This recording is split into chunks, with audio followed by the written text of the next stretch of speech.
Welcome to this week in the world of wrestling.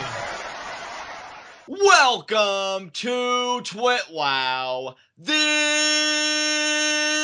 best wrestling podcast made for wrestling fans, by wrestling fans, on the web today. I'm John, that's my cohort and commentary Ashton, and this is our Monday Night Raw review.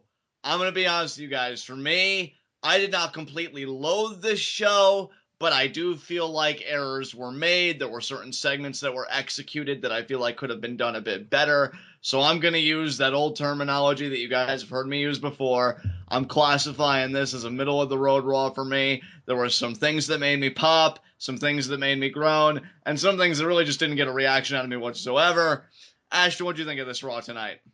You know, you said middle of the road. I'm going to go a couple notches below that. I'm going to say this was just a mediocre Raw. This, it's one of those things where when you have the star power that they had on tonight's Raw, you had The Undertaker, you had Shane McMahon, you had Brock Lesnar, Triple H even frickin' competed in the ring. You had Roman Reigns' big return, which was met with a massive just combination of apathy and boos. And you had all these ingredients and all this star power, and what do? I think, John, you've referred to, stuff like this as a wet fart before, and that's what this Raw was to me. Yeah, exactly. Yeah. It's one of those things where if it was any other time of year, if it was any other situation, and you had as many injuries as you have, and you had a limited roster, I would be like, you know what? I could give this Raw a pass. I'll call it average. But this is the road to WrestleMania. You have all the big guns showing up. You have, like I said, Brock, Shane, Taker, Triple H wrestling in a match. And you've managed to somehow make pretty much all the wrong decisions with every one of those big names. So, yeah, I'm going to call this a mediocre Raw at best. Hey, man, and I don't condemn you for that, and I won't contend that, because I think you're absolutely right. I think when you're at the stage of the game that WWE is, when it's the road to WrestleMania, and you're hyping this thing up, and I still don't know, maybe you can clarify for me, because I feel like in these situations you have your finger on the pulse a bit better than I do, but I still don't think they've sold WrestleMania 32 out, if I'm not mistaken. So there's still that going for them. It is just such a weird time to be viewing the WWE product, because they're going through all this stuff. And yeah, that's not any reason, though, to let up. When you screw up at that, you got to be called out for it, because otherwise, how are you going to get better? Vince doesn't seem to understand this nuanced concept of constructive criticism, but I digress. So with that spirit in mind, let's move on to our first segment, Heat of the Night. To me, I don't really have any heats of the night. If I was to talk about nitpicks, again, golden truth, no progress, really annoys me. That's whatever. Even things, and maybe I'm being a bit too critical, I felt like Ryback maybe should have been a bit more dominant against Sin Cara, really drive home the new heel persona. But, and by the way, Cole, that first movie hit wasn't a shell shock, it was a running Samoan drop, just to be clear. So I guess that was whatever. That's basically what shell shock is. The only difference is that shell shock, he hooks one of the legs. Yeah, I'll give you that. I just think when it's not in its proper form, it does kind of bother me. I'll admit that that's a weird quirk that I have. And I'm sure there are other things, but we'll get more into that, though, when we get into the actual show. But yeah, no major heats of the night, nothing really offensive where I'm like, so bad. It was just, whatever, some of these segments tonight. But what about you? Since you classified this as a mediocre Raw, I'm curious, do you have any heats of the night on your roster tonight? I do have some problems. I'm not going to, honestly, it's one of those things where I know I have some problems and I'm not just going to, I don't have a lot of heats of the night in my head specifically, but there are a lot of little things that really bothered me tonight. Okay, so do you just want to go through them as they arise in our review? Would that make it better for you to just kind of put everything in context? I think that the one big thing that I want to address ahead of time is the overusage of worked shoots, because, it's the road to WrestleMania, time to put it all out there, has really gotten on my nerves.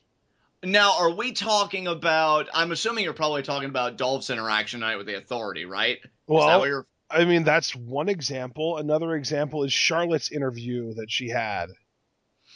See, now it's funny that you take umbrage with that because I actually felt like that was one of Charlotte's better heel promos because she infused a personal element within it. But you know what, though? Enough. I mean, I don't necessarily have a problem, and this is kind of similar to a situation we had a couple weeks ago with Stephanie McMahon.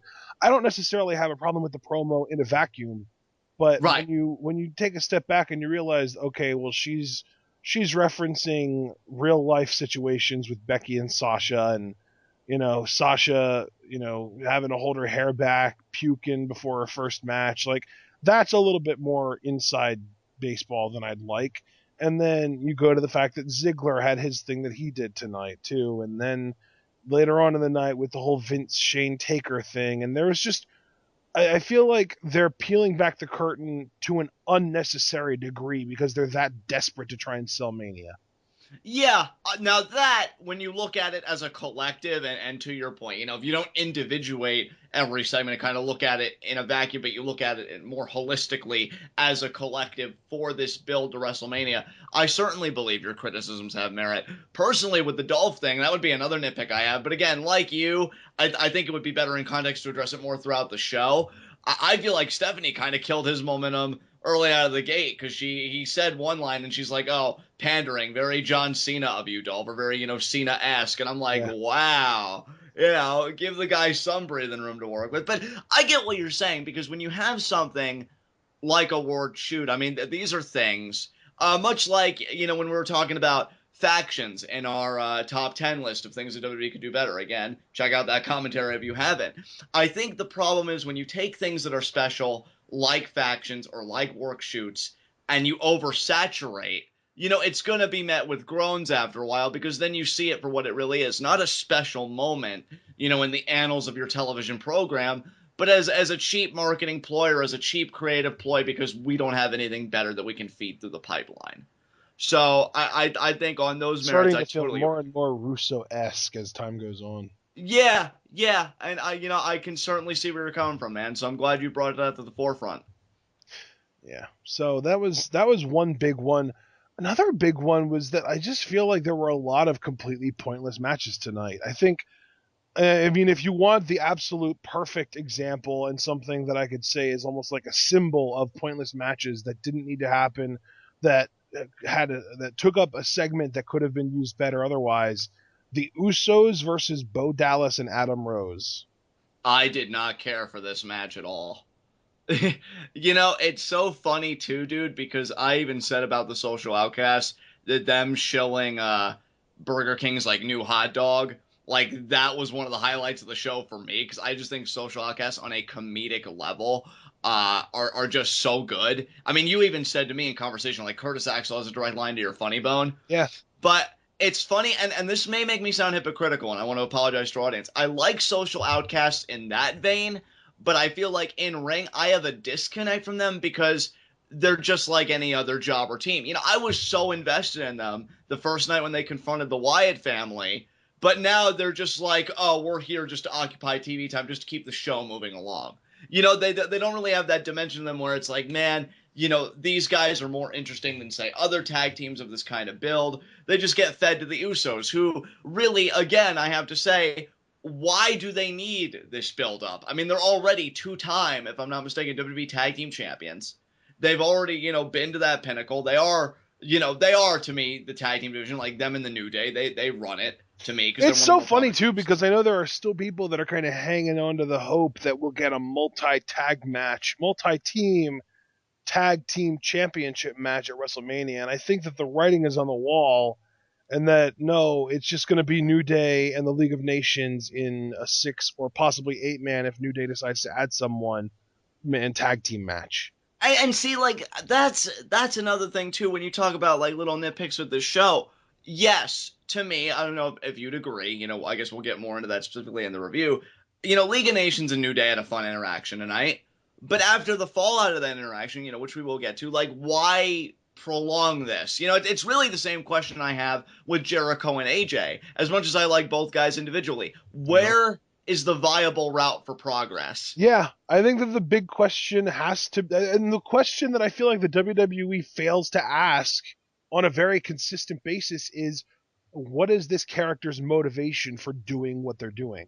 And I think in the New Day's case, what is their motivation for giving the League of Nations a title shot? Like, they've already beaten the League of Nations twice, and in those 2 matches, they've beaten all 4 members of the League of Nations. So now the League of Nations beats them up, and they think that that's going to get them a title shot. I think that's stupid.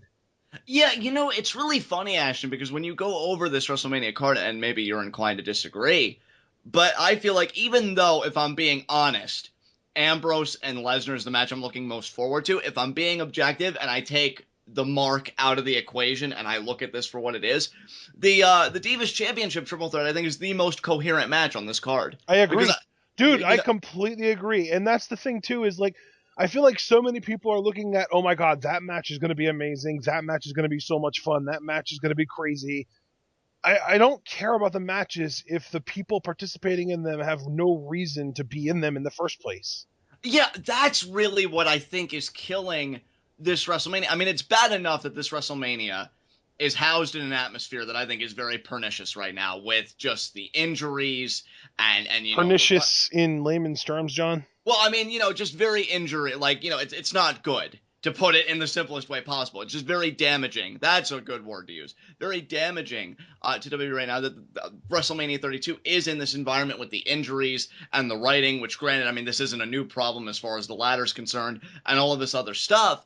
But it's even worse now, because when you really look at these matches and you dissect them and you really examine them critically, while some of them on paper look really good, when you peel back the layers and you see the story, I mean, again, where is the coherence? Why does it make sense for AJ and Jericho to go at it again when AJ's already gotten the win? Same exact criticism for League of Nations and New Day. New Day now has gotten 2 victories over League of Nations, and now we're going to invoke the Freebird rule, which I guess I'll only give a slight nod because I think, well, clever isn't even the word, but that this to me isn't even an accident, because the Freebirds are getting inducted this year in the Hall of Fame. You know what, though? My thing is, the Freebird rule wasn't that, you can defend tag team championships with more than 2 people. It was literally, you could just exchange people within the team, but it still has to be 2. Right. It still has the fact to be that they're going to try and say, and I'm not even trying to say it's your fault, because this is exactly what they're going to do. They're going to try and say that it's the Freebird rule, that it's going to be a 6-man tag, but the tag titles are going to be on the line. But that's not the freaking Freebird rule. That's just the WWE rewriting history yet again. Yeah, it's them just throwing the baby out with the bathwater and doing what they want. Yeah. And again, like, it's really funny that when I take the mark out of it and I look at it, because the incoherence for me of Ambrose Lesnar, how am I supposed to believe even in a no-holds-barred street fight? If anything, that makes it even worse, actually. Yep. Because it's bad enough that I feel like you can't beat this beast within the confines of a wrestling match. If Dean Ambrose can't beat Triple H in a clean one-on-one match, how in the blue hell is he going to beat Brock Lesnar when weapons are introduced? Yeah. And that's a very legitimate question. It's like people are only looking at, Dean's going to be able to use a Singapore cane. He's going to be able to use the crowbar. He's going to be able to use the barbed wire bat. What's Brock Lesnar going to be able to use? Yeah, I mean, to me, Ashton, I'm not even trying to commit hyperbole here. I'm just telling you how I feel. I look at Dean, if he was to bring that barbed wire bat, into the equation, which we'll get more into how that all came into play later, because I actually did enjoy that. But if he was to take a swing, I could see Brock, just how I perceive Brock Lesnar and how WWE has built Brock Lesnar, taking that barbed wire by the hands, like cutting himself and not even acknowledging it or giving a shit, and then breaking that bat over his knee and going about his business. Yep. Like, that is how I perceive Brock Lesnar. Now, Dean, I freaking love Dean, and I the pop he got tonight and how supportive Pittsburgh was, I was so happy for him, and I'm like, that's great. Gets pinned after 1 spear in the triple threat, because we don't forget as much as WWE would like us to. See, I can't even English right now. And then he loses clean to Triple H at Roadblock. Now, we had a commenter, I think it was Captain Engelhorn, if I'm not mistaken, say, well, did you guys hear, Cole put him over on the match? First of all, no, I didn't, because for live reactions, I always have. network muted, whatever, so I can always hear Ashton at all times and react accordingly. But two, even if I did hear it, it doesn't change the fact that the buildup was, oh, Triple H, you didn't want me to win that triple threat. You were scared because you can't beat me. But he beat you clean. Like, to me, I would have done Fastlane. Maybe Dean Ambrose gets F5'd on a steel chair. Roman hits a spear, and maybe he covers Dean because he saw him get the impact there. And then Roadblock, a low blow at least preceding the pedigree would have been something. But yeah, here's a freaking heat of the night. The writing of your top baby faces. Because, yeah, I mean, Roman, I don't even need to bring up. Roman, his writing has been an absolute disaster from day one, it seems like. But now, Dean Ambrose is basically a loser. And then he has the gall to come out and be like, oh, yeah, why don't you ask Triple H what it means to underestimate me? I'll tell you what it means. It means they're going to beat you because that's what Triple H did. Yeah, see, that's the thing, too. And as much as I love Dean, I have to criticize his promo here. It's not really much to say, look at the other guy, when the other guy walked out with what you two were fighting for in the first place. Yeah, the other guy freaking won the fight. You can say you might... That's like Triple H's reasoning for, the reasoning that he used to get Undertaker to challenge him to the second match at WrestleMania 28 or 9 or whatever it was. Yeah, it was just like, really... It was like that wrestling isn't wrestling segment where it's just like, yeah, but I hit you a lot of times. That's not how wrestling works. Yeah, I think it kind of is. No, it's not. Fight me. Exactly. And I was thinking of that exact portion of Wrestling is Wrestling. I was going to reference it if you hadn't. I'm glad you did. Yeah, again, I love Dean, and I feel like his promo for the most part has been on point. This was a miss tonight because to me, first of all, I think that's kind of a slap in the face of the championship because it's like, oh, well, I hurt you a lot, so now you'll know what it's like to mess with me. Yeah, but he walked out with the title. Yeah. The title that you've wanted. The title that I've sympathized with. Big issue for me. I was yelling at my TV screen because Dean was like, well, why don't you go ask Triple H what it means to underestimate Dean Ambrose? And I was just like, he beat you. Exactly. Just like Roman pins you at Fastlane. I know that nobody is going to beat Brock Lesnar for a while, and the guy that will do it is probably Roman Reigns. It's hilarious, dude, because Dean Ambrose is absolutely, he's got this whole gimmick where he's like unbreakable, Dean Ambrose. He's freaking, immortal. You can't beat him. You can't break him. He just keeps on scratching back. So he's unbeatable until the bell rings, and then he becomes entirely beatable. Exactly. Because as Dean's proven twice now, all it takes is 3 seconds, and I guess in those pivotal 3 seconds, you're not unbreakable. You're just as mortal as the rest of us. Yeah. Which is fine, but just he can eat a beat down like a pro, but when it comes to actually kicking out of a finisher, he's at a loss. And see, Ashton, I would be cool with that if you at least gave the guy, I don't need to believe that he's unbreakable or immortal or that, because you're right, that's how they're trying to sell him. Give him some goddamn protection, Roadblock, I still can't get out of my head. He beats the count, but then immediately falls victim to a pedigree, which fine, whatever. But seriously, not a low blow, not, shoving a ref, not doing anything to make it seem like, oh, well, if that hadn't happened, Ambrose would have won.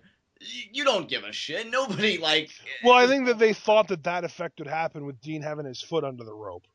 Right, yeah, but see, that's more on Dean, though, and it's not even Triple H, and that's the problem. I get what you're saying. But you and the whole idea is to make it look like Dean out-wrestled Triple H but still lost. And as it is, it just kind of looks like Dean made a rookie mistake and got beat by the veteran who's Triple H. Right, which is laughable in its own right. And even if they had achieved that effect, I don't really know if that's necessarily the narrative you want to go with when you're facing a guy like Brock Lesnar. Yeah. I just feel this total. Yeah, because that's the thing too, is you can say he out-wrestled maybe Triple H or some other dastardly heel that's going to cheat in order to win, but you can't use that excuse when you're facing a former NCAA wrestling champion. Yeah, exactly.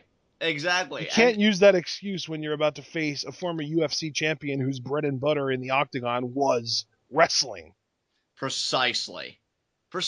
And my God, I mean, I love too, they try and sell Brock as this big, mindless brute who only knows how to throw suplexes and F5s, but he's a super well-trained actual wrestler.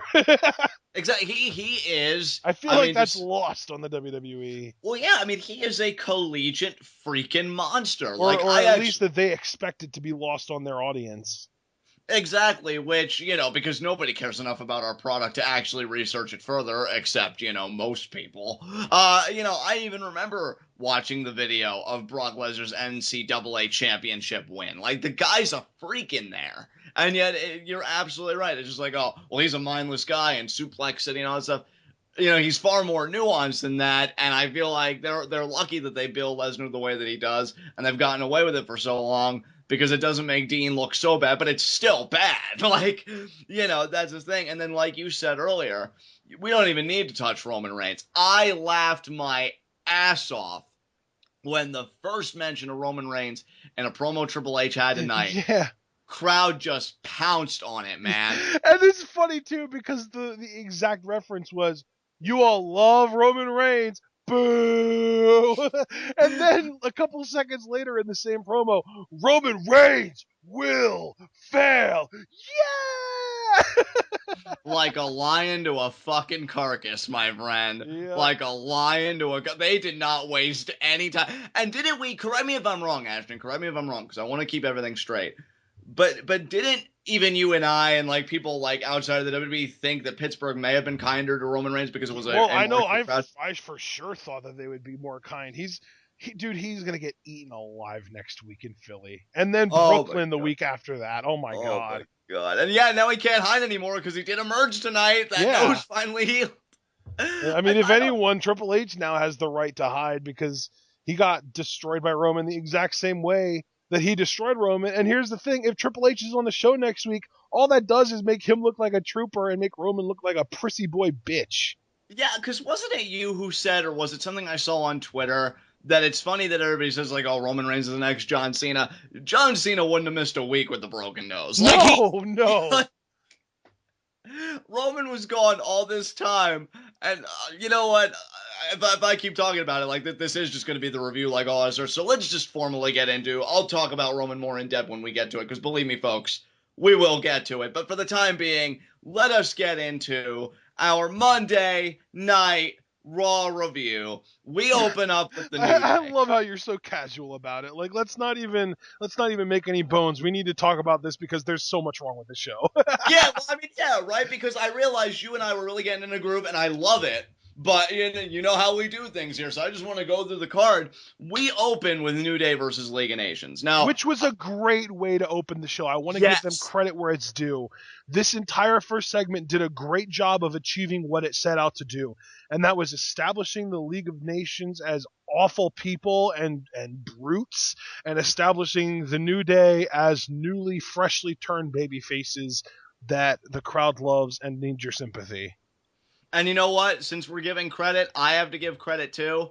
I am so happy that WWE, didn't try and force any kind of creative alteration, with the New Day, trying to take them on a new path. They're baby faces by still being themselves. Right. Didn't try to pull back on it or go in a different direction. Just so far until they're so far.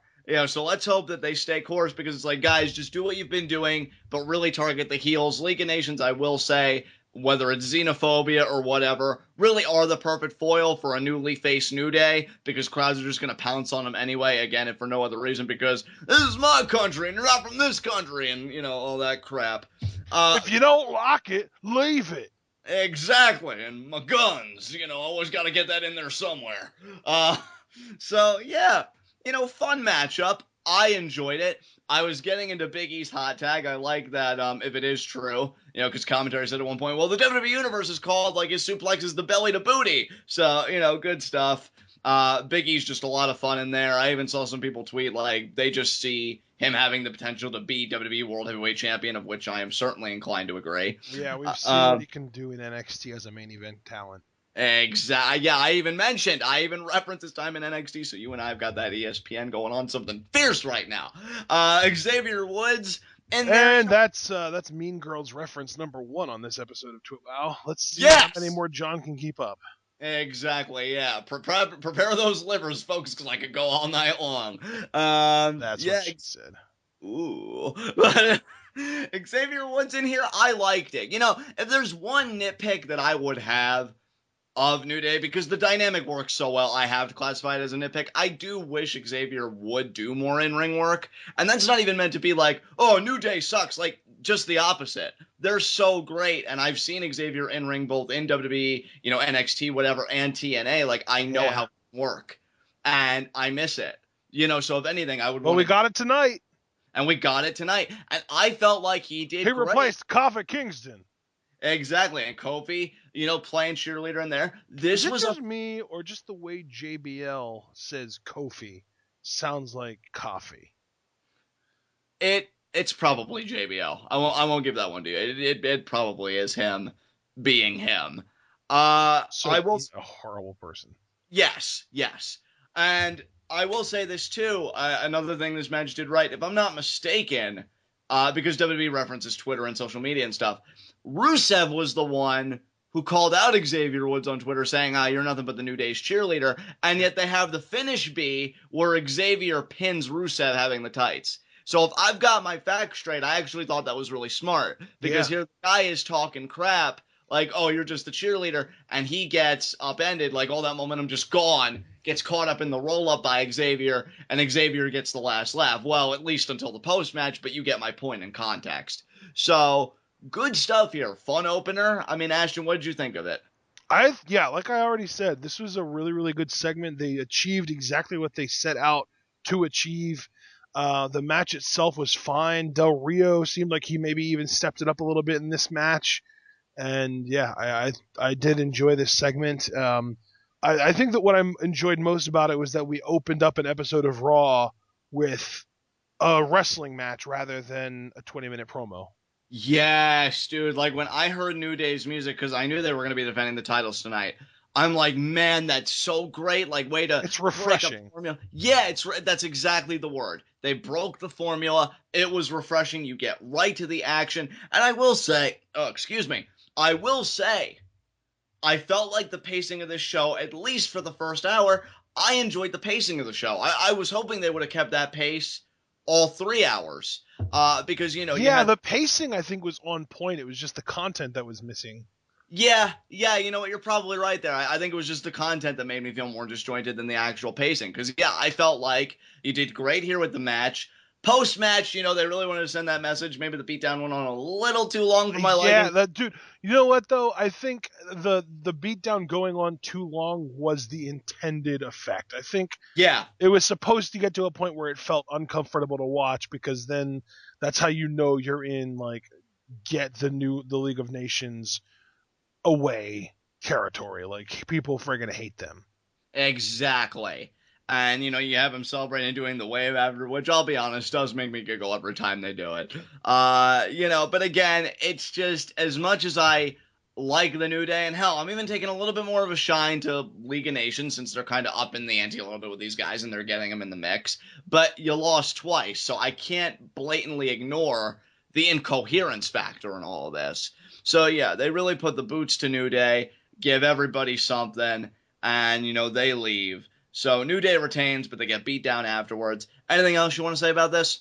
No, let's go ahead and talk about the next segment, which was Dean Ambrose hitting the ring, talking about the world title match at Roadblock. He talks about how he wanted to be standing here tonight holding the WWE title, but you don't always get what you want. You know, this was kind of the point where he went on his tirade about asking Triple H how he's feeling today, and that kind of thing. But, I mean, I'm pretty sure Triple H is feeling pretty good considering he is the champion still. Exactly. We already talked about the problems with that promo. In fact, I just thought of some other problems with that promo, but we'll get into that a little bit later in the show. A little bit later? I mean, the promo's right now. Well, I mean, true. So I guess I'm able to say it now. I mean, you talk about Triple H being so banged up, and yet he was still able to not only compete tonight, but win that match, too. More or less true. Clean as well. Yeah. So, like... Makes Dean look even worse. I'm telling you, man, like... It's kind of like back a couple of years ago, if Bryan can't beat Bray Wyatt, why would I believe that he could beat Brock or The Undertaker, that kind of thing. Yeah, exactly. And it's kind of a similar situation, but I would argue Maybe not quite as extreme as that, but still, it's bad. If Dean Ambrose can't kick out of a single spear, which you've already seen Brock do a couple times, if he can't kick out of a single pedigree, which we know Brock can do, what in the blue hell is stopping him from being unable to kick out of a single F5, which seems to be something that in order to survive against Brock Lesnar, you need to be able to do. Yeah, and you know what? Honestly, the only way I feel like you could steer the ship off course in terms of the incoherence, book Brock Lesnar a bit differently at Mania. Don't have him hit an F5 within the first, 8 minutes. Build up to that F5. Make it seem like it would be cataclysmic. Get your weapons, get this and that. And then when he hits the F5, because I really do feel like Lesnar will go over. Maybe my opinion will change. I mean, after all, I do like to always make that one really shocking prediction. But yeah, I just would really build up to the F5 at WrestleMania. Don't just have him hit it first 5 minutes, because then I'm just going to think, well, that's over. Good effort, Dean. So I think it's more likely that Roman Reigns wins the Rumble than it is that he's even in the Final Four. Yeah. There's your prediction. Yeah, there you go. Then you have Paul Heyman and Brock Lesnar come out. Really enjoyed Heyman's work as always. It seemed like he was in speed mode tonight. Like he wasn't interested in any nuances. He just wanted to promote the match and GTFO. Yeah, and quite honestly, I don't blame him, because the way that this WrestleMania is looking, why would you linger on a sinking ship? So, there you go. The ship's going down, brother. You know it, man. You know it. But again, I mean, we've seen, I think TNA is the perfect example of a ship that's been sinking for about 7 years now that still hasn't quite gone all the way under. Yeah, I mean, they just got that one little bit staying afloat, and they're all, crammed on that side. So yeah, Paul Heyman not looking to stay on a sinking ship again. It's like that scene from the Pirates of the Caribbean where Jack Sparrow is standing on the very, very tippy top of his ship as it sinks, and he just has just enough room to make it onto the dock before it goes all the way under. Yeah. Good stuff, man. Good stuff. So Heyman hits all of his bullet points, and it seems like Lesnar is going to take the fight to Ambrose, because Ambrose is really baiting him. Like, hey, I'm not whipping Brock Lesnar into a frenzy. He's doing his little jumping thing. He's ready to go, right? So it seems like they're going to go when Ambrose suddenly produces a crowbar. So he came to fight. He actually I wanted to love this. I really did. So wait, you wanted to love this, but I'm guessing you didn't then. Well, here's the thing. It's a little bit of a spoiler for a segment that happened later on in the night, but later on in the night, Mick Foley presents Dean Ambrose with the famous barbed wire baseball bat. Kind of, really, I mean, let's be honest, that kind of sort of almost takes the crowbar out of the equation, doesn't it? Like, I'm sure the crowbar will still show up, but the big sort of crescendo weapon now is going to be that baseball bat, right? Oh, yeah, I guarantee you at WrestleMania there's probably going to be a moment in the match where they're building up to Dean finally introducing that bat. Right, and that kind of ruined the coolness of this segment for me, because I feel like, Triple H has his sledgehammer. Why can't Dean Ambrose have his crowbar? I want that to be like a signature weapon of his. Yeah, I can see where you're going, and it's funny you mentioned Triple H, because I was even getting ready to say that I feel like the introduction of this weapon was kind of pulling a Triple H a little bit, because he unzips the jacket and he just produces it from the jacket. Yeah, like Triple H has his sledgehammer, Sting has his bat. Let Dean have his freaking crowbar, man. Yeah, I will say I love the barbed wire bat segment. We'll get into that a little bit later, but I can totally understand where you're coming from, because it kind of renders the crowbar to be a moot point. Yeah, another example, I like this segment in a vacuum, but, as a part of the story, I'm not a fan because it rendered something that previously happened pointless. Yeah, Raw, man, just needs to start happening in vacuums. Maybe we'd lessen up on the blows, but you're telling stories. So yeah, it would lessen up all the blows because vacuums suck. He went there. But yeah, Lesnar ultimately stands down because, and you know what? I don't really know how I feel about that, because I just got done saying the way I perceive Lesnar is like he would take that barbed wire, the actual barbed wire aspect of the bat by the hands, cut himself with no regard, rip it from Dean's grasp, and break it over his knee, and yet he concedes to a crowbar. So, I don't know. I mean, maybe that's just me being really nitpicky and expecting too much of Lesnar, because why would a guy go into a battle that, he's sure to lose or get hurt from? So I guess I could cut him some slack there. And I'm just like, man, Brock, like, the way you are, man, he could probably hit you in the side once, but then you charge him, get those crazy shoulder thrusts in, and then it's the beginning of the end. Like, that's just really how I see it. So, Yeah. that was that. I do feel like they've sort of like reeled back a little bit on Brock in recent months just to kind of make him look just a little bit more human. Yeah, because honestly, another thing too, we were talking about Fastlane a lot at the start of the show, and just talking about Dean Ambrose and what he can and can't eat, before he continues or just loses a match. Brock Lesnar getting hit with a chair while he has that submission locked in. I just feel like the Brock Lesnar that we know, that we've conceived in our minds, would have just kind of grimaced and just been like, really? Really? You bring a chair to a gunfight? Try again. I would have just kept working on that arm. But, he relented. So, yeah, I guess they have kind of made Brock more human recently, which I guess will work to Dean's benefit, but at what cost? So there you go. Yeah. Anything else you want to say about this segment? No, I think it's time to move on. All right, what happened next? Up next, we had Ryback versus Sin Cara, and this was discouraging if you're a Ryback fan, because the crowd did not give a single shit. Yeah, and you know what? I wonder if it's partially just because, Ryback had a disconnect with this crowd, which is, bound to happen sometimes. Or, the booking, because I'll be honest, like, I enjoyed this match. It's not that this match was bad. I think I even, praised it on Twitter. I was so enjoying the Ryback booking from the previous 2 weeks, whereas it's like he just really stops giving a shit after a while and just starts pummeling the guy in the face or whatever. This was a legitimate kind of grapplers exchange, if you will. They did hold the entire time. It really did feel like they changed his character this week, because the last 2 weeks he's had 2 identifiable character traits that weren't there this week. And one of them was what you pointed out, where, at some point in the match he just kind of decides to stop putting up with his opponent's shit and turns it on and destroys them. And then the other one is the indecisiveness, and we got none of that this week either. Yeah. And it's funny because those were the 2 things that we felt like really made Ryback compelling as a character. But here, and I hate to He's sound just generic heel number 37.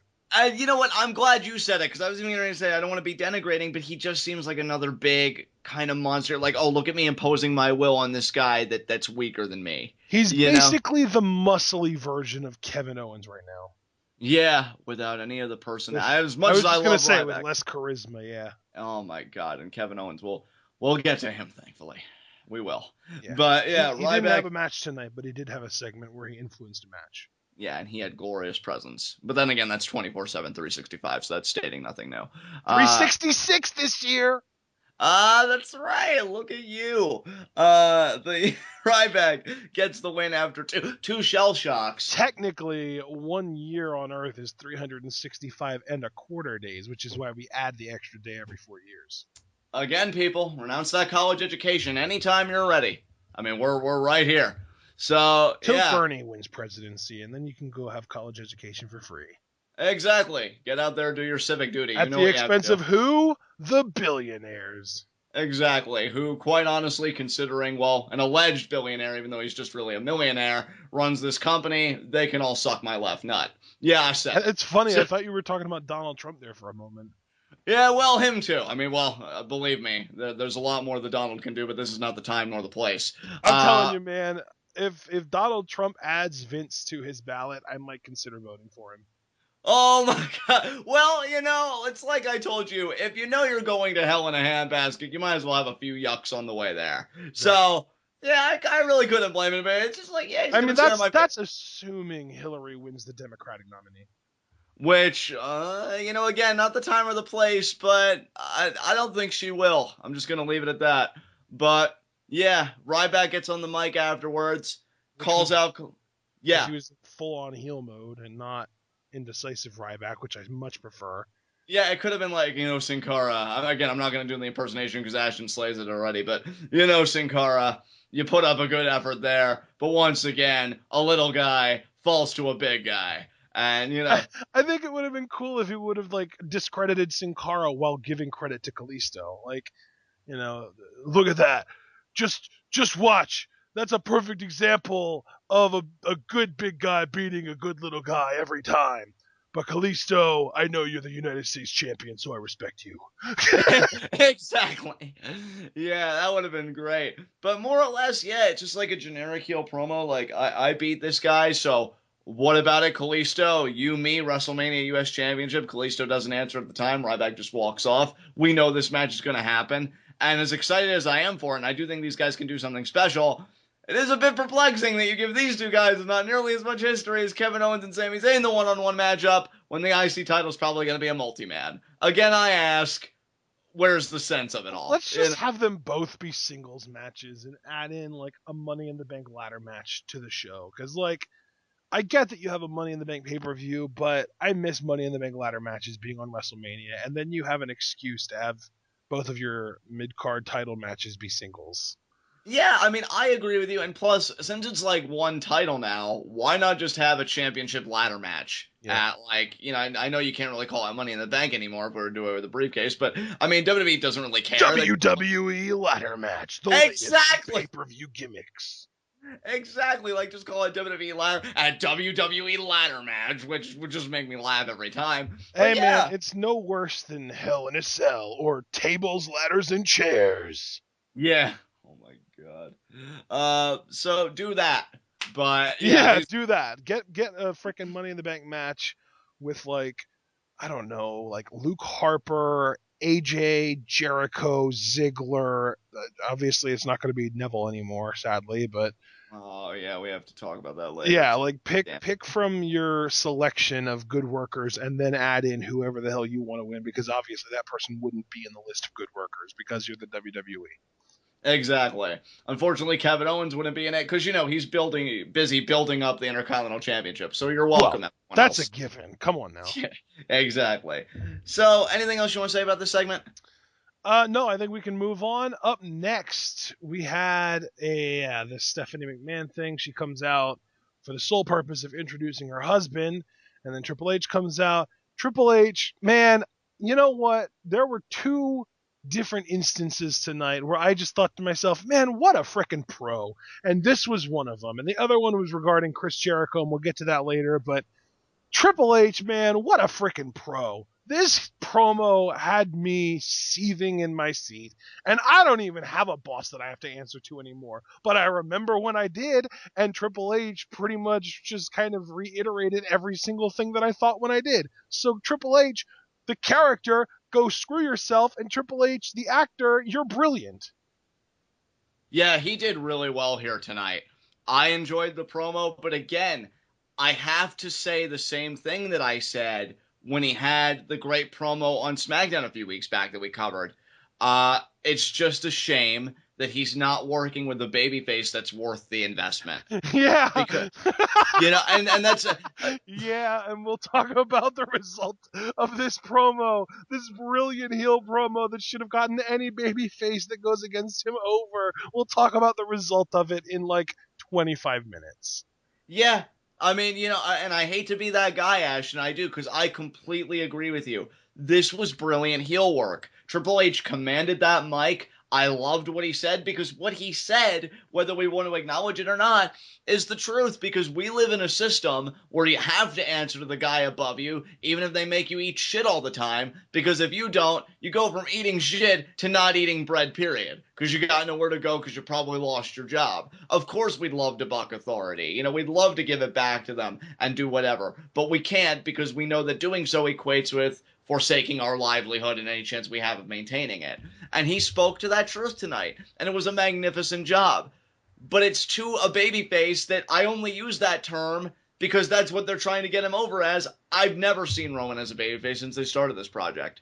And it's so funny that they are so unwilling to change course. And I'm not even saying take Roman out of the match. You could have given him the main event if you were so dead set on it, but I really like the Fatal 4-Way idea. You know, and maybe you could have had him have more tension with Dean and come off more heelish. It's just this dude. Is okay, now this is the perfect time for me to bring this up. Okay. This WrestleMania has been so poorly built that there are two matches that I legitimately think a finger poke of doom finish would be better than the actual finish we're gonna get. Yeah. This is one of them. If Roman could beat Triple H with the finger poke of doom, Triple H just lays down for him. 1, 2, 3, Reigns heel turn, joins the Authority. Everything would be so much better than what we're actually going to get, which is Reigns wins clean, gets booed out of the building. Yeah, and it's going to be like a 20 to like 30-minute affair between these two. And I agree. Can you just imagine in that crowd? I mean, packed house or not, you know, Dude, they'll be vocal. you're giving me goosebumps without even finishing your thought. Right. Because they could do finger poke, and you could have Roman in the championship. And honestly, I'd have a Dean Ambrose all battered and bruised after his match with Lesnar come out and be like, the fuck is this? And then he gets laid out, and that's how we go to black on WrestleMania 32. Yep. Like, so freaking perfect. But they won't do it because they want to believe we can make this work. And yet, dude, the worst thing, too, is I feel like the heat Reigns is getting now is actually worse than the heat he was getting when he won the Rumble last year. I agree. Because at least when he won the Rumble last year, the casual crowds were cheering for him, and now it's literally just the women that think he's hot and only show up to see him. You know, Ashton, I remember, I think years is the proper timestamp, but a few years ago, you and I watched a documentary that revolved around marketing and you know, things like that. And I forget what company it was, but they said we had to change our tactics because if there's one thing people hate, it's knowing they're being marketed to. And that's just really what this feels like to me. This babyface run of Roman Reigns doesn't feel organic in the slightest. It feels like they're forcefully trying to get him over as a babyface, and the more resistance crowd show, the more embarrassed I become for the WWE. You know, this really, Roman Reigns push, you know what it kind of feels like? It feels like somebody with a parent or some other kind of guardian or authority figure goes grocery shopping, and they're at the grocery store, and they make an offhanded comment about, oh, those Oreos, they look pretty good. And then they just kind of walk past them with no repercussions or anything. And then the next thing you know, they get home, and this authority figure or the parent or guardian or whatever you want to call it bought like 8 bags of Oreos, and they start shoving them one by one down the kid's throat. Right. Like, we cheered for Roman at Royal Rumble in 2014 because we didn't want Batista to win. And because we did that little bit of cheering for Roman, now they're just like, oh my God, they like Roman. Push him to the freaking moon. And they're not taking the hint. They're not taking the hint now that we don't want him. But see, here's the kicker, right? Because they weren't necessarily wrong. We liked Roman before you made him like a processed and packaged babyface. He wasn't that when he stared down Batista at the Rumble. He was still that badass enforcer of the Shield. You know, it's not that hard. Like, you have him coming out, and granted... it's not that hard to get somebody over when you're protecting him with 2 of the best workers in the frickin' business. True, but I still feel like they'd be doing better. And I was even going to say, granted, he hasn't cut a stupid promo, at least in my mind, that's just so painfully awkward you want to facepalm in a while. Well, that's because at this point, I think it's safe to say he's damaged goods. Yeah. Like, even if they would be getting his booking 100% right, which I think it's still arguable that they're not, but even if they would be getting his booking 100% right now, he's just such damaged goods, you're not going to get the crowd behind him right now. You need to turn him heel. At this point, it's a monkey on his back that's not going to get off until you do it. You know what? I'm inclined to agree with you in the end, only because, like, I do agree with you. I think a heel turn is in order. But, you know, why would it have been so hard to make Roman Reigns that badass, like, I will fuck you up kind of bit? Why does he have to say, I'm going to overcome, I'm going to beat you, this and that? You know, show, not tell. Like, beat the crap out of him. And then, honestly, to me, and I'm sorry, because I know apparently, like, it was a legitimate injury, so I don't want to be a dick, but it does kind of take away the mystique a little bit when you're going for all these weeks from a nose injury, when I've seen John Cena have problems with his rotator cuff, you know, his neck and all these other parts, and he's back within a week. Big bubble on his elbow. Big bubble on his elbow, you know, whatever, and he still shows up. Like, you know, I don't want to fault Reigns because a legitimate injury, that's horrible for anybody. Well, and especially after the Rumble, he already kind of started getting that reputation of like, oh, he's kind of a pussy. because at the Rumble, like he was healthy and he was tough enough to be able to walk on his own 2 feet, but he used that ability to walk to the back. Right.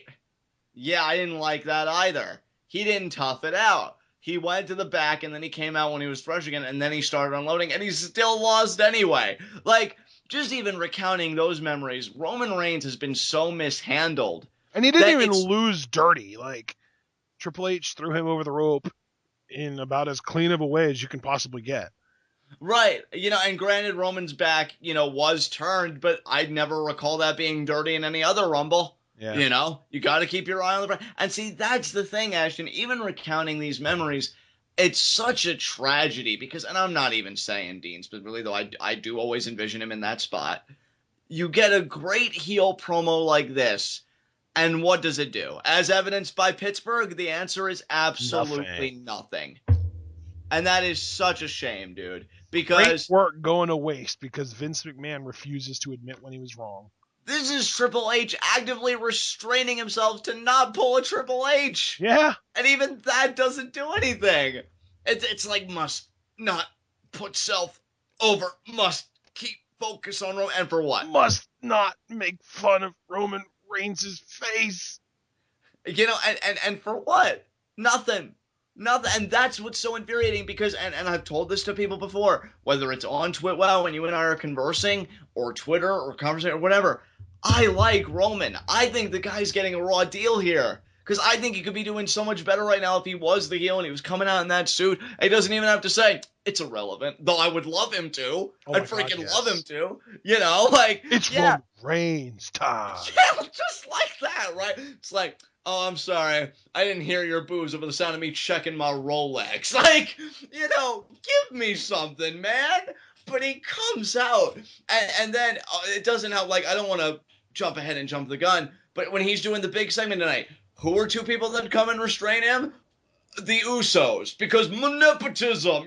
Why? Why do I have to think about that? Why can't this be about you? I don't even check my watch to know what time it is. I just wear it for status. And honestly, and I'm not going to let this get away from me, I promise, because like I said earlier about our political talk, there's a time and a place. But I'm actually kind of getting annoyed with the whole family, because anybody that reads dirt sheets know that, Mundo had some remarks about Roman Reigns recently. Again, I'm not going to get into it. And then Rikishi responds with kayfabe accomplishments. I'm sorry, and I just got, and it isn't even about Mundo, I swear. But this family has their head up their own ass. How am I supposed to like Roman Reigns? He's like, doing it for the family. Fuck you! Like, why do I care? Why do I care? It's just so poorly handled. If this guy would have made it about him, about the idea, I'm sick of you, I'm sick of your face, I'm sick of these. If you want to talk work shoots, you might as well go all the way with it. I'm sick of you guys blathering on 20 minutes every week. I am going to kick your ass, and then you do it. Maybe he is damaged goods, and I would concede that ground to you, Ashton. I'll tell you something, though. The medicine would be a hell of a lot easier to go down. Like, I can't do it, dude.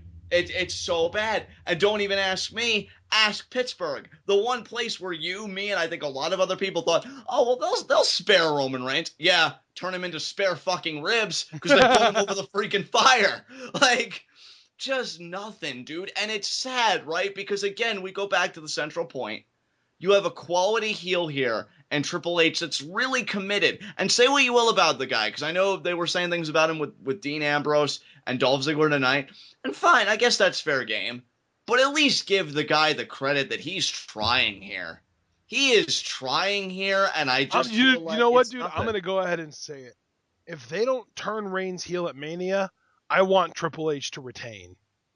I agree. And I want Triple H to keep that title until Rollins returns and drop it to him. Yes. Oh my God, fuck yes. Because you need to give that heat to somebody. Yeah. And I guarantee, folks, you can quote me as saying, look, you guys have probably already quoted every stupid prediction I've ever made, every stupid thing that's ever come out of my mouth. Oh, everyone's going to win the championship. So quote me, actually do me the favor of quoting me on this. Because the moment that Rollins returns, excuse me, I will never, oh my God, I almost made the worst botch ever as an offense to Seth Rollins and all of his fans everywhere. The moment Seth Rollins returns, he is immediately a far bigger babyface than Roman Reigns in all of his build-up. Guaranteed. Because when he came back for the Slammies, people didn't even want to boo him then because they saw him the state that he was in and they remembered that he's Seth fucking Rollins. And God, I miss saying that so much. He is going to kill it. And then Reigns. I almost have to wonder if even Cesaro is going to be more over his Reigns when he comes back.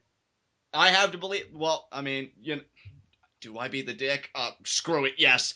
I think anybody that is better at being a babyface than Roman Reigns, yeah, they're going to be more over. Poor Neville tonight. I mean, again, we'll get into that a bit later, but I don't know how long he's going to be out. If it's a long period of time, when he comes back, it'll still be a bigger pop. It's just the way of the beast. I'm not even saying this is like reflexive of Roman's quality as a worker or whatever. It's not going to work. It's not going to. And see, the interesting dichotomy for WWE that they're going to be faced with, and I thought about this a few days ago, and I forget who I was talking to about it with, and I wish I could credit them. But WWE's going to have an interesting dilemma on their hands when Rollins comes back because all three members of the Shield are going to be babyfaces. And I just think that's kind of funny because they're trying to get Roman over as babyface, not working. Dean organically is over as a babyface, and they are going to welcome back Seth Rollins like a god when he comes back. Just no two ways about it. So who do you turn? And here's the crazy thing, and here's why I bring this up in the first place. Because it's like swallowing glass to say it. I guarantee you their logic is, well, turn Dean Ambrose, obviously, because he's the one that's working out the least. By their logic, Dean Ambrose is the one that's really fledgling here, so give him the heel turn. Oh, my God. Oh, my God. You sound like you're about to purge. Sound like I'm about to develop a drink. Yeah, I'm about to purge. I'm about to develop a drinking problem. I'm about to do everything under the goddamn sun because it makes no sense. So, yeah. He cuts this promo, and then still, for as much as I'm disinterested in him, I feel like he's a better babyface. Dolph Ziggler interrupts. Yeah. Because Dolph can actually cut a reasonable babyface promo with some fire. Exactly. And when Roman cuts a babyface promo, there's literally no fire. Like, we like to talk about how on Lucha Underground there's no heat of the night ever, so we live in the Arctic. Well, when Roman Reigns cuts promos, there's no fire, so he lives in the Arctic.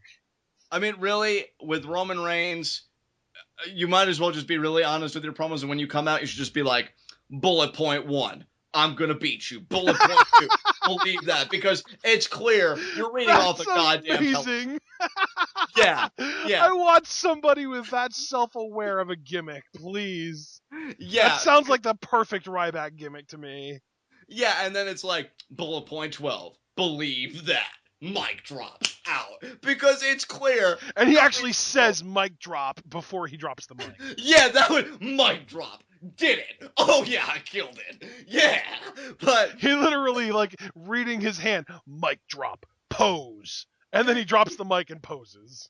Exactly. And you know what, though? And this is going to sound horrible to say, I think if he had a gimmick of just that extreme obnoxious self-awareness, he'd still get more pops than what he's doing now. Yeah. He'd actually have to prick his ears up. He'd get that look on his face like when AJ Styles came out, and he'd be like, what is this? I'm over. Oh, my God. Oh, my God. So yeah, like that like absurd like Damien Sandow, Mizdow gimmick almost. Yeah, exactly. Just crazy. But yeah, Dolph comes out and he's like, I'm out here, hear you guys, talking, running your mouths. Me and Dean Ambrose, even though I don't ever remember Triple H or Stephanie explicitly. No, he didn't. Yeah, Ziggler definitely just kind of, invited himself into this conversation. Because I'm over too, right, guys? Well, in the case related to Roman Reigns, Dolph, yes. You know what? I'll give you that one. You are. But the sad thing, too, though, like, okay, John, look at the WWE roster. Who's the most over babyface not named Dean Ambrose right now? I couldn't even tell you on it. Maybe Sami Zayn already? Dolph Ziggler! Yeah, well, yeah, I guess you're right. That's the thing. Like, they're literally just, like, I feel like someone in creative made a list, like, most over heels, most over baby faces. We need to get Triple H to the top of this list, and we need to get Roman to the top of this list, and we're going to bury everyone in between the top and those guys in order to get them there. Ashton, it's funny because when you and I talk about it, when many other people talk about it, when you hear words like, oh, they're sacrificing these, but like they're using very like ritualistic language with like, oh, we're going to sacrifice these babies.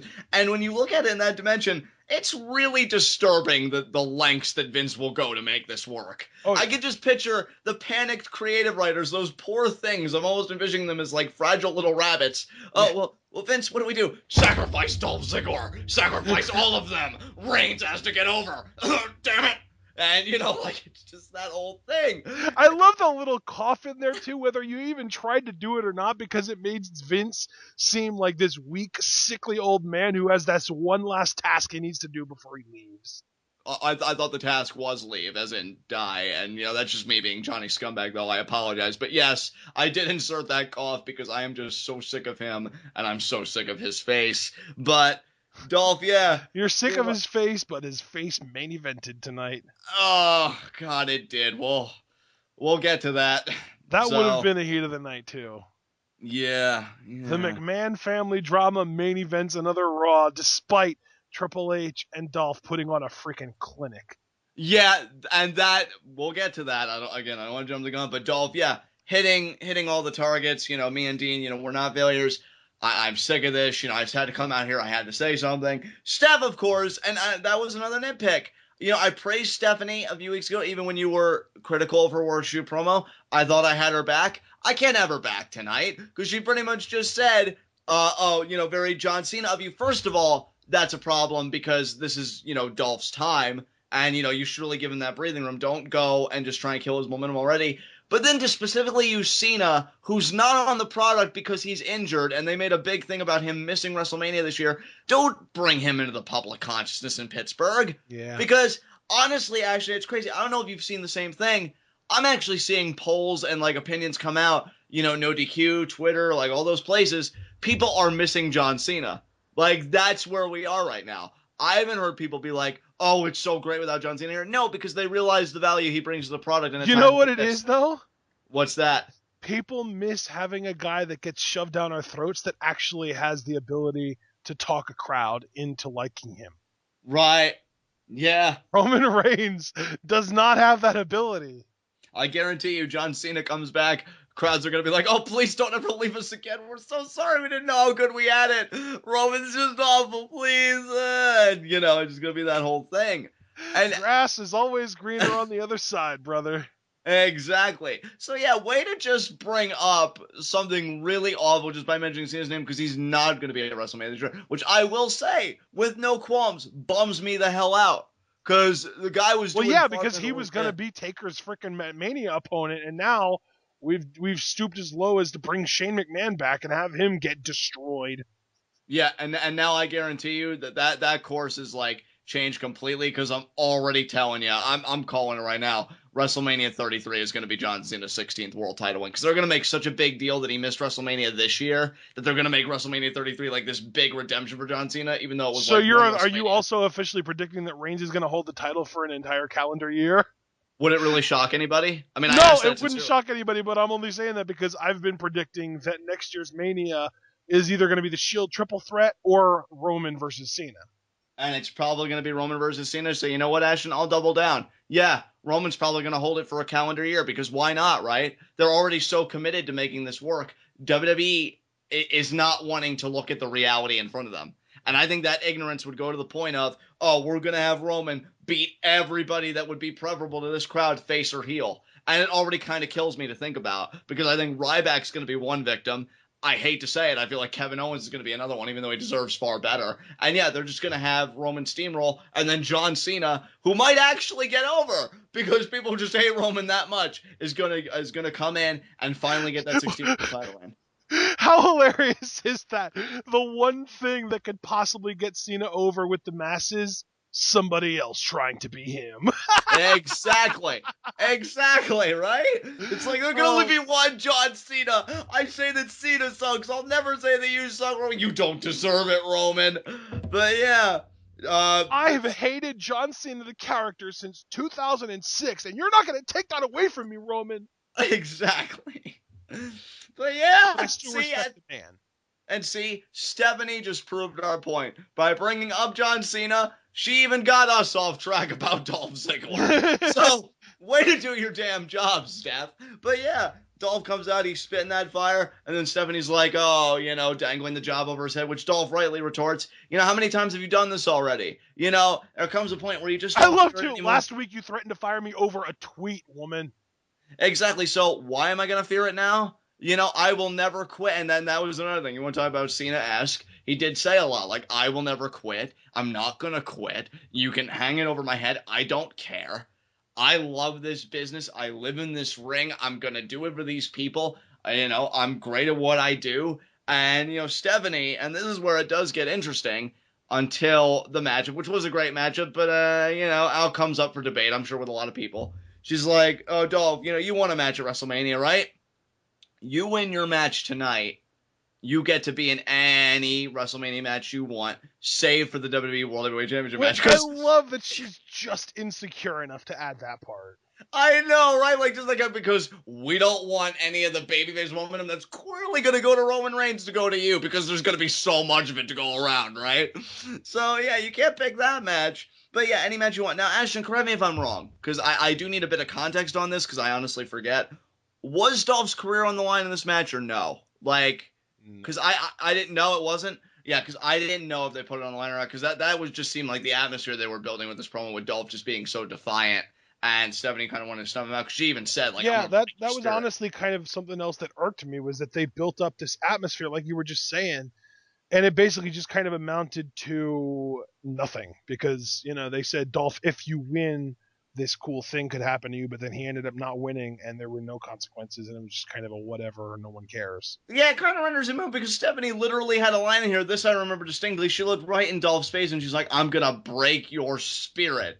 So, losing to Triple H breaks a person's spirit. If anything, the idea that Dolph hung in there with Triple H, that would boost my spirits. Dolph, like, what? Yeah, and besides, I mean, if there's anything on this planet that would not break Dolph Ziggler's spirits, it's losing a match. He's used to it. Exactly. It's like, I literally lost my way to, like, have the championships I've won here. Yeah. I wrote the book, woman. Jesus, read it sometime. He did. We used to even say, like, back in late 2011, early 2012, I was always the person that would say, Dolph Ziggler is losing his way to the world title, and now Stephanie is basically threatening him with a loss. Like, do you listen to what you say, Stephanie? Because... yeah. I kind of have to wonder if you're aware of just how absurd you sound. Yeah, I mean, if I'm Dolph, I'm mentally dancing the night away, because I'm like, oh my god, I'm gonna lose a match. I've got nothing to lose, I literally nothing to lose, because like if I lose the match, that's like nothing to me if I'm Dolph Ziggler, right? And everything to gain, because if I beat Triple H, I can put myself in the Undertaker versus Shane McMahon match to help Shane win and get control of the company and get the authority out of power. Right, which there was somebody on Twitter who even said, like, they tweeted at me like they were calling that happening, and I love the idea. You had a great idea there, my friend, but unfortunately it didn't happen. And, so that was pretty much that promo. Anything else you want to say about this interaction here? I don't think so, man. I think this was comedic, really, in hindsight, because of how little it resulted in. All right, let's move on. Okay. Oh, and by the way, Stephanie got away with smacking another talent with no consequences whatsoever. Oh, that's right. Yeah, her slaps have become so commonplace. Like, yeah, you're right. Wow. Yeah. So up next, we have Sami Zayn versus The Miz. I'd just like to point out you can't spell Sami Zayn without Miz. That is true. They need to form a tag team, Sam, Miz, Zayn. Damn it, I actually like it. Shit. So, yeah, that's that would require a Miz face turn, though, because Sammy's never turning heel ever. Yeah, that is so true. He is so good. Yeah, and speaking of so good, Kevin Owens on commentary. Of course. I was waiting for you to say something. I didn't want to be the one to say it because I knew you would want to. I would have pounced and I would have ripped your throat out. So I'm glad you conceded that territory to me, because I needed this. I know, very very visceral response, excessively so. But yeah, that's where we're at. Glad I conceded this to you as well. And yeah, I appreciate it. I could ripped out. beg pardon. I like my throat, and I'd really prefer it not to get ripped out. Oh, and yes, me and everybody else, because I mean, this show just wouldn't be the same without your melodious vocal cords. So I think everybody wins here. Hey man, my voice isn't the draw. Well, I appreciate that, my friend. But what I also appreciate is Kevin Owens speaking truth to power once again. I mean, you want to talk about heat of the night? I mean, obviously not legitimately, but just in my own personal gears being grinded here. Michael Cole, just why do you even breathe? Specifically, why do you even breathe in Kevin Owens' direction? Who gave you the right? Like, I just get offended when this guy sits next to Kevin Owens. If I was at the announce desk, Kevin Owens came up to me, I would sacrifice my seat and sit on the floor, aka my proper place. Michael Cole just has no sense of sophistication whatsoever. I don't know. There's some decent padding on the barricade. You could probably sit on that. I mean, fair enough. I'm just asking Michael Cole, know your place, bitch. All right? Don't go questioning Kevin. Oh, well, Kevin, I'm just trying to do my job. Your job is to sit there, show the network like a good little bitch, and listen to Kevin Owens when he's actually trying to impart wisdom to you for once. Okay? You're a failure. You always have been a failure, and you always will be a failure. Much like Sami Zayn at KO Mania, but that's neither here nor there. Yeah, you grown there, okay? Yeah, you enjoy that little time. But Kevin Owens just trying to enjoy some time at the announce desk, and then Byron having the audacity to bring up, oh, well, Sami Zayn eliminated you from the Royal Rumble. Nobody cares about your little statistics or your facts there, Byron. I don't remember asking, hey, what's the history between these two, Byron? Because I trust Kevin Owens to tell it honestly. Unlike you jerk. So, I mean, Kevin Owens on commentary was great. I just wish he wasn't so maliciously harassed all the time. That man is a father. He is the Intercontinental Champion. And he deserves some respect and common decency. So I just wanted to put that out there. As far as the match goes, match was great. Sami doing what he does best. Got the crowd into it, as a babyface should. Take notes, Roman Reigns. Put that out there. We got more confirmation this is going to be a multi-man match. Because at one point, Sami Zayn and Miz, they're on the outside. Kevin Owens gets up. He confronts Sami Zayn. But then Miz takes the opportunity to club Kevin Owens in the back. So then Sami Zayn and Miz, I should say, they get back in the ring. They're mixing it up some more. And then towards the end, Kevin Owens distracts Miz briefly, which allows Sami Zayn to hit the haluva kick and get the pin. Now, I don't know if it's just going to be a triple threat. In fact, it probably is, given the events tonight in the Jericho-Neville matchup, because, he probably would have been in the mix too. But I'm still disappointed, not because Miz hasn't been doing quality work recently, but, I mean, the story's already there with Sami Zayn and Kevin Owens by themselves. I feel like Miz kind of disjoints everything, and not even like that bad way, because, it's Miz, it's just, WWE not knowing what they're doing. But yeah, solid matchup. It gets Sami Zayn more of that main roster exposure, and anytime Kevin Owens is on the show, especially on commentary, it's a good time. So what did you think? Yeah, I mean, obviously, Kevin Owens being on commentary, always a win. As soon as I saw that this was going to end up being The Miz that was Sami's opponent here, I said, oh, that's the perfect first opponent. But then I forgot that The Miz has a tendency to just straight up not catch people when they do suicide dives, and then I realized how much of a regret that was that they made him his first opponent. Yeah, because Sami does a dive here, and he just, barely even connected with Miz. It seemed like the back got more contact with the floor than Miz did with that dive. So, yeah, a bit of a cringeworthy moment. Sami looked all right, thankfully, because given the events of tonight already, I really would have hated to see Sami get injured when he really just came back from a major injury. So I'm always kind of holding my breath anymore. It's a sad state, dude, because anymore I just find myself, not even necessarily with every match, but just certain moments, my body tenses up, and I'm just thinking, please, be okay. I was never really like that before, but especially now, it's a bad time. But yeah, Sami gets the win. Kevin Owens keeps going on with his Intercontinental Championship for the moment, heading towards KO Mania, the Kevin Owens show. It's a good time, man. It's a good time. So yeah, I enjoyed all this. Yeah, this was good stuff. Up next, Renee Young backstage with the League of Nations, and they just kind of talk about they sent a message tonight, and then Sheamus challenges New Day to a match at WrestleMania for the titles.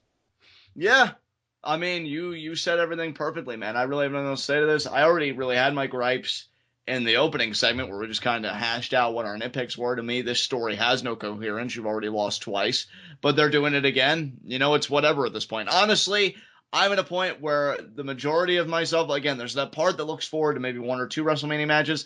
I'm already looking ahead to Extreme Rules if I'm leveling with everybody. Like, I'm already looking past this pay-per-view. And hell, if you want to talk outside the WWE, I'm just always looking for whatever Lucha Underground's doing. Because, that's where genuine excitement is. And, I mean, if you want to look at New Japan, too, Invasion Attack looks pretty amazing right now. My God, yes, it does. And, dude, I wish I could talk about it more now, but, I mean, we are focused on Raw. But, yeah, New Japan, even with what they've suffered, I give them credit because they really seem to be cooking right now with what they've got coming out. New Japan makes all the right decisions most of the time. Like, you lose your top in-ring star as far as Nakamura goes, and your top gaijin as far as AJ goes, and you don't want to keep your young babyface world champion feuding with the guy that he just beat at your version of WrestleMania. So what do? You just put the freaking top heel against him, and that's Naito. Of course, it makes the most sense. Exactly. So good on New Japan. I can't wait for that. That's going to be so freaking good. If this was WWE, they would do one of two things. They would either just keep the Tanahashi feud going, or they would just randomly put like freaking what's his name? The guy that does the ass attacks. Oh, Taguchi. They would just randomly like elevate him to the main event for a month and put him against Okada. Yeah, that's so true. Oh my God. So yeah, League of Nations. That's like what they did with R-Truth that one time against Cena. Yeah, which granted, the heel work on R-Truth's part was great enough. I'm not trying to take anything away from the performance. Just the booking decision was WTF. Yeah, definitely. But regardless, so League of Nations challenging New Day to a match at Mania, but then we get our fourth match of the night. Brie Bella and Alicia Fox versus Naomi and Tamina. Lana comes out and sits on the announce table to watch the match. And this match was pretty quick from what I remember. I know the finish was Lana gets up on the steel steps to distract Brie, and then Brie turns into Tamina, who hits Brie with a finisher. I'm not sure what it was.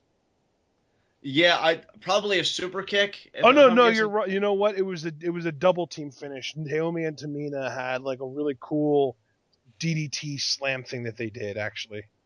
Yeah, that's right. Yeah, because Tamina had her in like that power slam position. Yeah. And then Naomi comes in. Yeah, it was like a DDT looking thing. Yep. And that's what pinned Brie. Good double team combination. I even said like I dig that finisher. Like if they would ever decide to invest more in the idea of tag team divas wrestling, I would definitely be behind Team Bad as a team just for that finisher alone.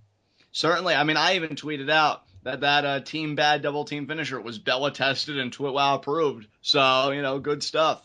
After the matchup, they're just kind of licking their wounds. I don't think, did Lana attack Brie again here? Because I don't remember her attacking her.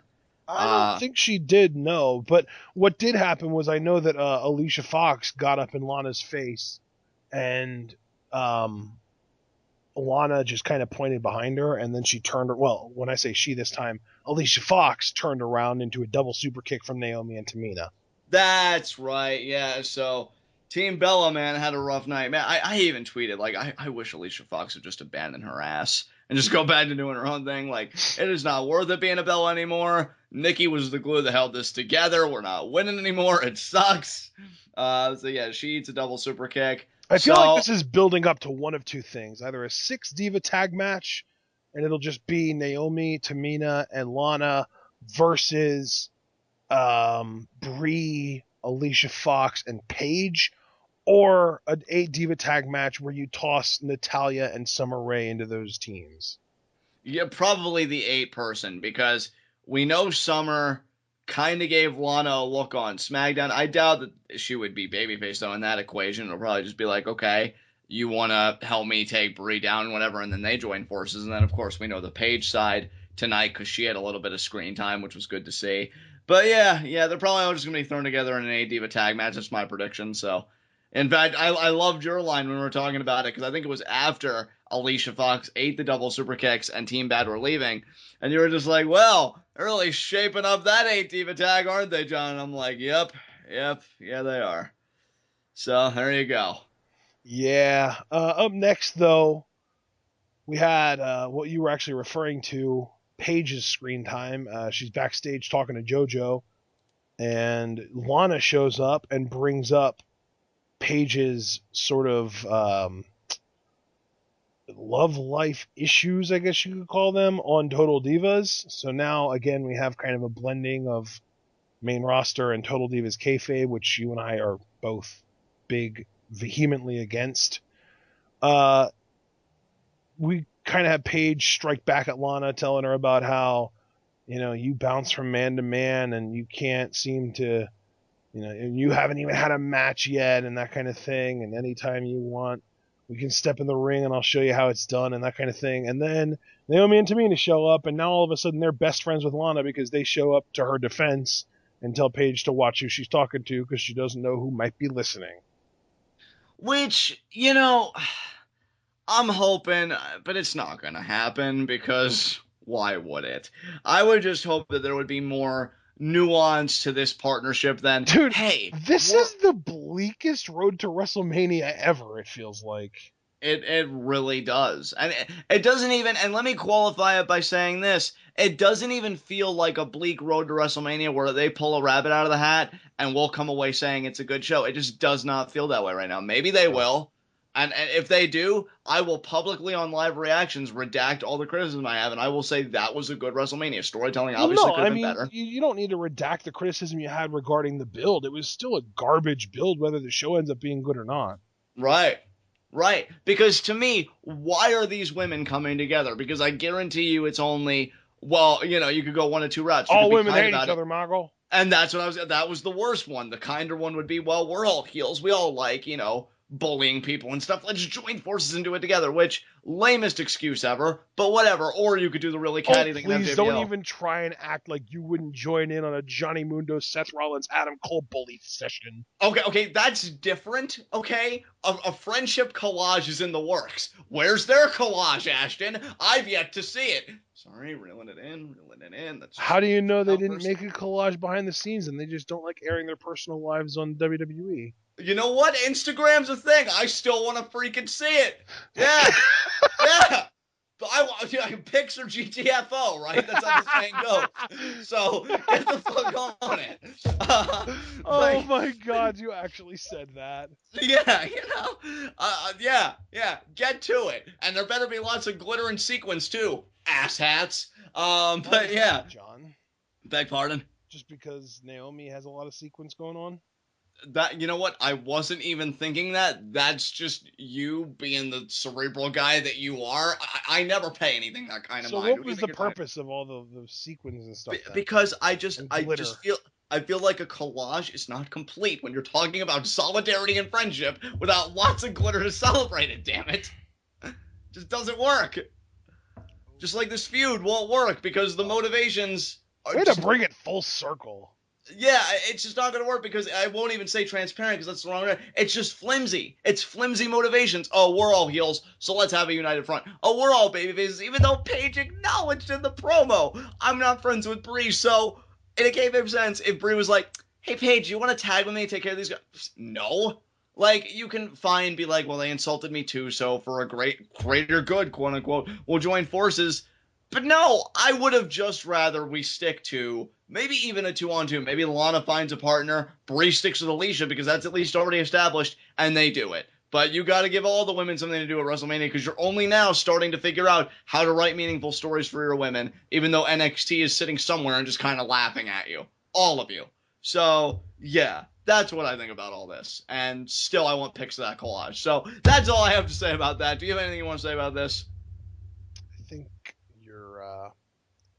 your expectations are a little too high as far as these collages go, brother.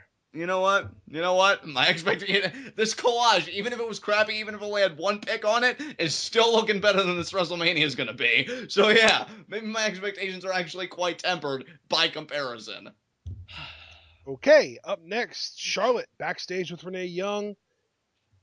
This was the sort of worked shoot where she talks about how she had to hold Sasha's hair back before her first match because she was throwing up, and she was there when Becky Lynch was begging for someone to include her in training, and she talked about how you can't outrun your past, and she was going to show why on SmackDown. So I'm guessing she's just going to show like embarrassing old pictures of Sasha and Becky from when they were young and awkward. Yeah, and then I fully expect the babyfaces to flip the script, humiliate the heel with their own stories from NXT. I mean, I feel like Charlotte looks pretty much the exact same as she did when she was like 16. Right. But even if they have to conjure up fake stories, I just picture the heel getting embarrassed. Because if you want to bring that stuff out, they can bring that stuff out. I feel like the comeuppance is going to be just, one of the two girls winning the title. I hope you're right. And I do think you're right, and hopefully it's Sasha, but I digress. I have to credit Charlotte. I already said I enjoyed this. I even have to credit her for her restraint, because honestly, I was getting ready to break a few ribs from laughing if Charlotte had said, "Oh, I was holding Sasha's hair while she was throwing up, and by the way, I held that hair with flair." And then she just a little snap thing, whatever. My God. I was waiting for it. And then the fact that you even anticipated that is impressive in my book. Yeah, and then and then Rick could have been like, "Woo!" And then Charlotte could be like, Dad, stop, and that's not even going by script. She's just like, "Oh my God, how much longer do I have to look around this asshole?" So, yeah. Good stuff from Charlotte. Maybe there's hope for you after all. Maybe like the Mary Tyler Moore song goes, you're going to make it after all, Charlotte. It's so funny, too, because like if you think about it, Sasha has always been portrayed as more of like a mentor role with Charlotte rather than the other way around. Yeah, really. I mean, just throwback to, oh my God. The BFFs, that's what it was. I was blanking on the team name. The BFFs, it was Sasha and Summer. So, I mean, if anyone was the mentor to Sasha Banks that turned her into the boss, it was Summer freaking Rae. Yeah, that would have been another great thing, too. If there would have just been like a throat clear, and then Summer would have been like, "Excuse me?" And then they could have gotten into a match tonight on Raw, which still would have been stronger motivation than what we get for the main programs. But again, I digress.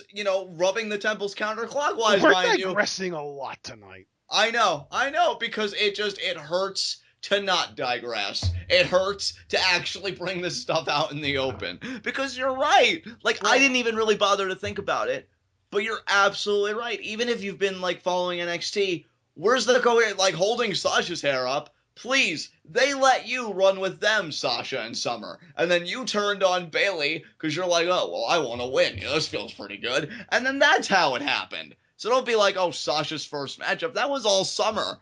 Thank you." God. Get it together, Charlotte. Every time you do that, I at least have to chuckle a little because, goddamn, that's never going to get old. But yeah. That's where I am, man. Them's the breaks. So there else are people listening to this that have never understood that reference and just have no clue why we say that every now and then. You know what, folks? If you're lost, welcome to my life, because I don't even have any idea what WWE is doing anymore. So you don't know what we're doing. I don't know what WWE is doing. We're all lost. Let's have a party, huh? There you go. How are you going to have a party if you don't know where you are? How are you going to give out directions, John? Oh, shit. You just dropped a knowledge bomb on my ass. Plus 10 there, bud. Plus 10 there. But yeah, Good stuff. We can move on. Visible internet points. What do I do with these? I don't know. You got a lot of thinking to do there. Can I use them to not talk about the Usos versus Bo Dallas and Adam Rose? You know what? I'm going to say yes, but not even for your convenience, for both of ours, because I really don't have anything to say either. So the Dudleys came out. They didn't even really stay on commentary very long from what I recollect. They corrected Michael Cole, which, to be quite honest, I can't blame them for. He's just so shitty at his job. That's legendary tag team, the Dudley Boys, to you. I feel like not correcting Michael Cole would have been the better heel maneuver here. Probably. I don't know. Because, yeah, then he would have kept speaking to people uninterrupted. Yeah. So interrupting such awfulness. Yeah, I can see your logic there. Yeah, I followed the breadcrumbs. Yeah, I'm where you're at. Yeah, the Dudley Boys had like a spark of babyface moment tonight because they interrupted Michael Cole and stopped him from flapping his gums. And can I just say too, and I don't know if this is just me, Because I mean, I even woke up this morning. The first thing I was like, I love you guys, because I do. I love everybody here at TWitWoW. I love my co-word commentary here, and I love everybody that listens. So forgive me if I sound like a prick here, but the Usos going on their super kick tear, it annoys me more than ever because I can't help but think of the Young Bucks, which is weird because yeah, we watch them, but we don't watch them constantly. I just know they're so much better than the Usos that I almost feel like the Usos are committing this like unspoken transgression. You know, they're violating some kind of locker room code when they just do all these super kicks. You know what? It just annoys me. I know I sound Are like the a complete Usos douche, committing a microaggression, John? yeah, I mean, yeah, it's a total microaggression on the part of the Usos. They're violating the Young Bucks' safe space. But yeah, I just, I can't, man. Like, it used to not annoy me, and yeah, we've been watching the Young Bucks for a while. I don't know why it just started annoying me all of a sudden, but it's just like, yeah, the Young Bucks are so much better than you. And you should just really stop doing that because it's pissing me off. Like, that's really all it is. Like, I wish there was more nuance. Well, they really shouldn't use the super kicks because back in this time. No, it's not even anything that stuffy. It's just like, I don't like it. It pissed me off. Please stop. And of course, they're not going to stop. Bugger off, Usos. Yeah, bugger off, Usos. So no. So instead, the disease that's slowly taking me over and just Usos? making me. More like Dusos. That was good. Because they're shit. Yeah, they really are. And you know what? It's not even the idea because yeah, Young Bucks, they have their super kick party. That's their thing. Their freaking thing, Usos, and I don't remember you ever getting an invitation in the mail, you jerks. But don't worry, Rikishi will cover you and say that you deserve one because you're two-time tag team champions anyway, and all these other things that are irrelevant. But the idea is... I feel like our salt levels are actually higher now than they were like 2 months ago. Yeah, I mean, I hope that our audience brought bags of popcorn and pretzels and all that stuff, because I will take care of everybody tonight in the mood that I've gotten in now. Because I honestly feel like, and you could correct me, because we watched enough PWG and ROH and all that stuff together, I feel like the Young Bucks aren't as OP as the Usos. Like, I don't get that vibe. Maybe I think the Young Bucks are another great example of what we kind of compare Stephanie McMahon to Vince McMahon, where like Stephanie is so unwilling to be embarrassed on television, and Vince is so over the top and so not only willing but like enthusiastic about embarrassing himself on television. The Young Bucks are the Vince in this situation. Like, there'll be a moment where like someone will do the Young Bucks, which used to be the DX crotch chop, and like Nick Jackson will like reach his way into the ring and start walking towards the guy to attack him and trip over his own feet and fall on his face. And then Matt Jackson will do the same thing. And like, these guys are they're just fun. Like, they're willing to embarrass themselves. They have a great sense of humor about what they are, and they're very self-aware. And the Usos, yeah, like, they seem like the Usos just love to have fun, Mogul, but then at the same time, they try so hard to win their matches, and they, like, winning matches is the number one thing the Usos do, whereas the Young Bucks, I would say entertaining people is the number one thing they do. I'm not even adding that. That was so perfectly articulated. There's no point. By the way, because this is the appropriate segment to do it, WWE on Facebook, and I'm sure other media, they had Renee have breaking news. The Usos are going to take on the Dudleys at WrestleMania, and as far as I know right now anyway, it's not a tables match. So it's just a standard tag match, which makes it even more painful. So that match is totally going to be on the pre-show, right? Probably not. Because in WWE's world, Kalisto Del Rio 2 out of 3 falls, that was a legitimate program. Yeah, give that the kickoff. But Usos Dudleys, it's the Usos. Samoan Dynasty forever. It gets on the actual card. They're going to be the semi-main too, right before Roman wins. Oh my god. If they do it that way, first of all, I'm going to give you credit for calling the shit out of it. And then I'm probably going to create an indent in this finely, carved desk here with my face just from smacking it so hard. Well, that'll immediately make it the most attractive desk on the planet. I mean, you know what? You flatter me, sir. I appreciate that, because Johnny Scumbag... Does the desk really deserve such adulation? You know what? It's served me well. Better than the WWE at the moment, so I'm going to say yeah. I'm going to say yeah, it does. Do you want to move on? Please, let's The whole move on. point was to skip talking about the Usos, and we ended up talking about nothing but the Usos. I mean, you already kind of knew that those internet points were, irredeemable for anything, so kind of a foregone conclusion there, I guess. So, yeah. All right. Yeah. Well, up next was the Ambrose Foley segment backstage, so. Okay, this, and I will say this, I can concede to Ashton that part of a greater story, I could see how this would rub people the wrong way, but maybe it's just the little kid in me that was a Mick Foley mark, especially in 2004 when he did his whole Randy Orton program. I enjoyed this. In fact, if anything, I'm going to be honest. Like, I had a nitpick about this, but again, it was more complimentary. I felt like this should have been on TV, like, in the ring, I mean. I feel like this would have been a great in-ring segment. Maybe even have Brock interrupt and do the intimidation that way. Because, I mean, you were already talking about the disconnect with the story doing the crowbar first. Well, how seamless and how great would it have been if Mick Foley said, well, I got to talk to Dean Ambrose. I've been watching, the Raw just at home, and I've been seeing these interactions. I want to call Dean out here, and they do this whole thing. Really make it feel like a passing of the torch, which it did feel like in a way because it's Barbie. It's huge, in the whole Mick Foley kind of canon and the hardcore history and all that stuff. And then you have Brock interrupt, and then you have Dean fend him off, intimidating him with Barbie. I felt like that could have been huge. Like, even with Dean Ambrose's shortcomings, I would have been like, oh, man, that was so cool. And yeah, this segment still made me pop. But I think you saying that it kind of rubbed you the wrong way, given the crowbar that preceded this, it kind of made me rethink this segment in a whole new way and think, for as good as it was, with the right minds behind it, it could have been so much better too. Like, that's really the sad thing, right? Because I thoroughly enjoyed this. But man, it was like a 9 that could have been like a 12 for me. But yeah, Mick pretty much says, why are you taking on Brock Lesnar? Why are you doing this?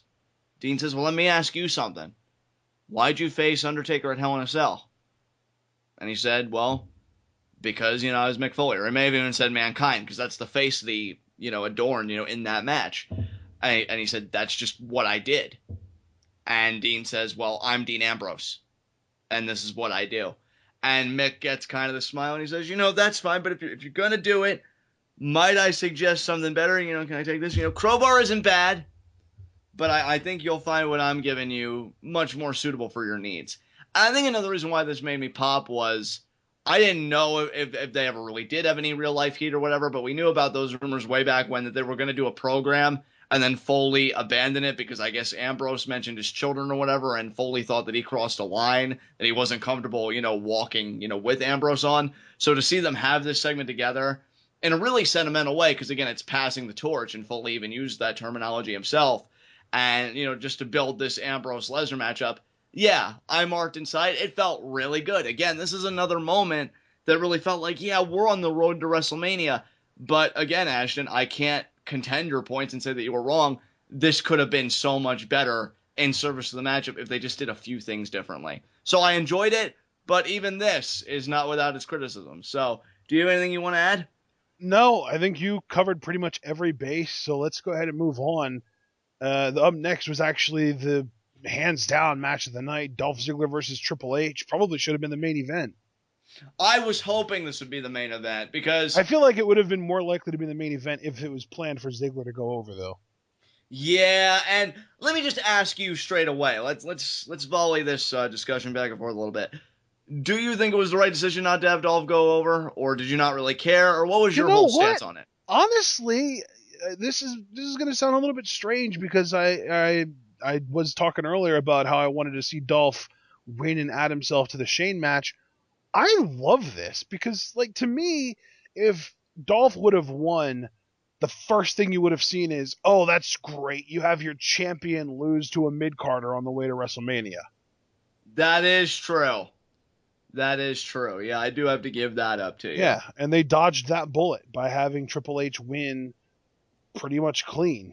Like, it really does. I mean, it sucks because it basically proves the authority right that Ziggler isn't on the same level as Triple H, and that's, I mean, anytime a heel gets proven right, it's a pretty shitty situation.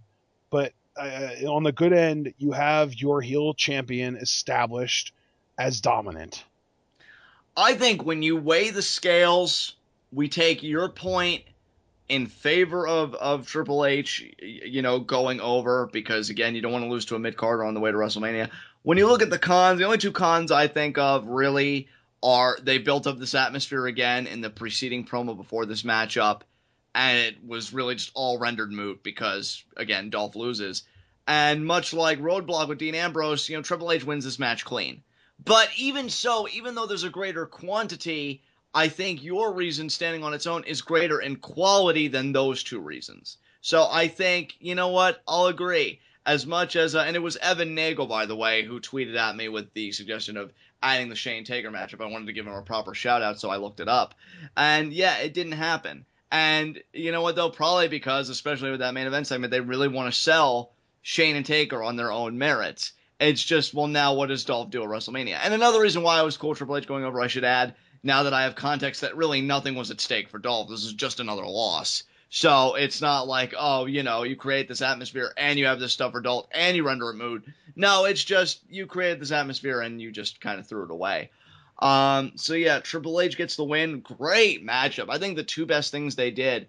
I like the psychology on Triple H's part because he was kind of working over Dolph's arm at one point. I saw, slamming on the steel steps, really punishing it, which if you want to really be technical about it, takes away the efficacy of the zigzag. If you were to hit it, maybe you wouldn't get all of it, or maybe you wouldn't even hit it at all. And the near falls they did, that was great. Triple H does very convincing near fall, kicks out at just the right moment, which I feel like made Dolph's offense look very credible. Because there seemed to be at least like 3 different occasions where Dolph really had Triple H beat. Yeah. So I liked how Triple H did the near falls there. I thought they were really that well was done. To me that was the highlight of the match because like Dolph, I think the first one was the Famouser and then the show off DDT and I think a super kick.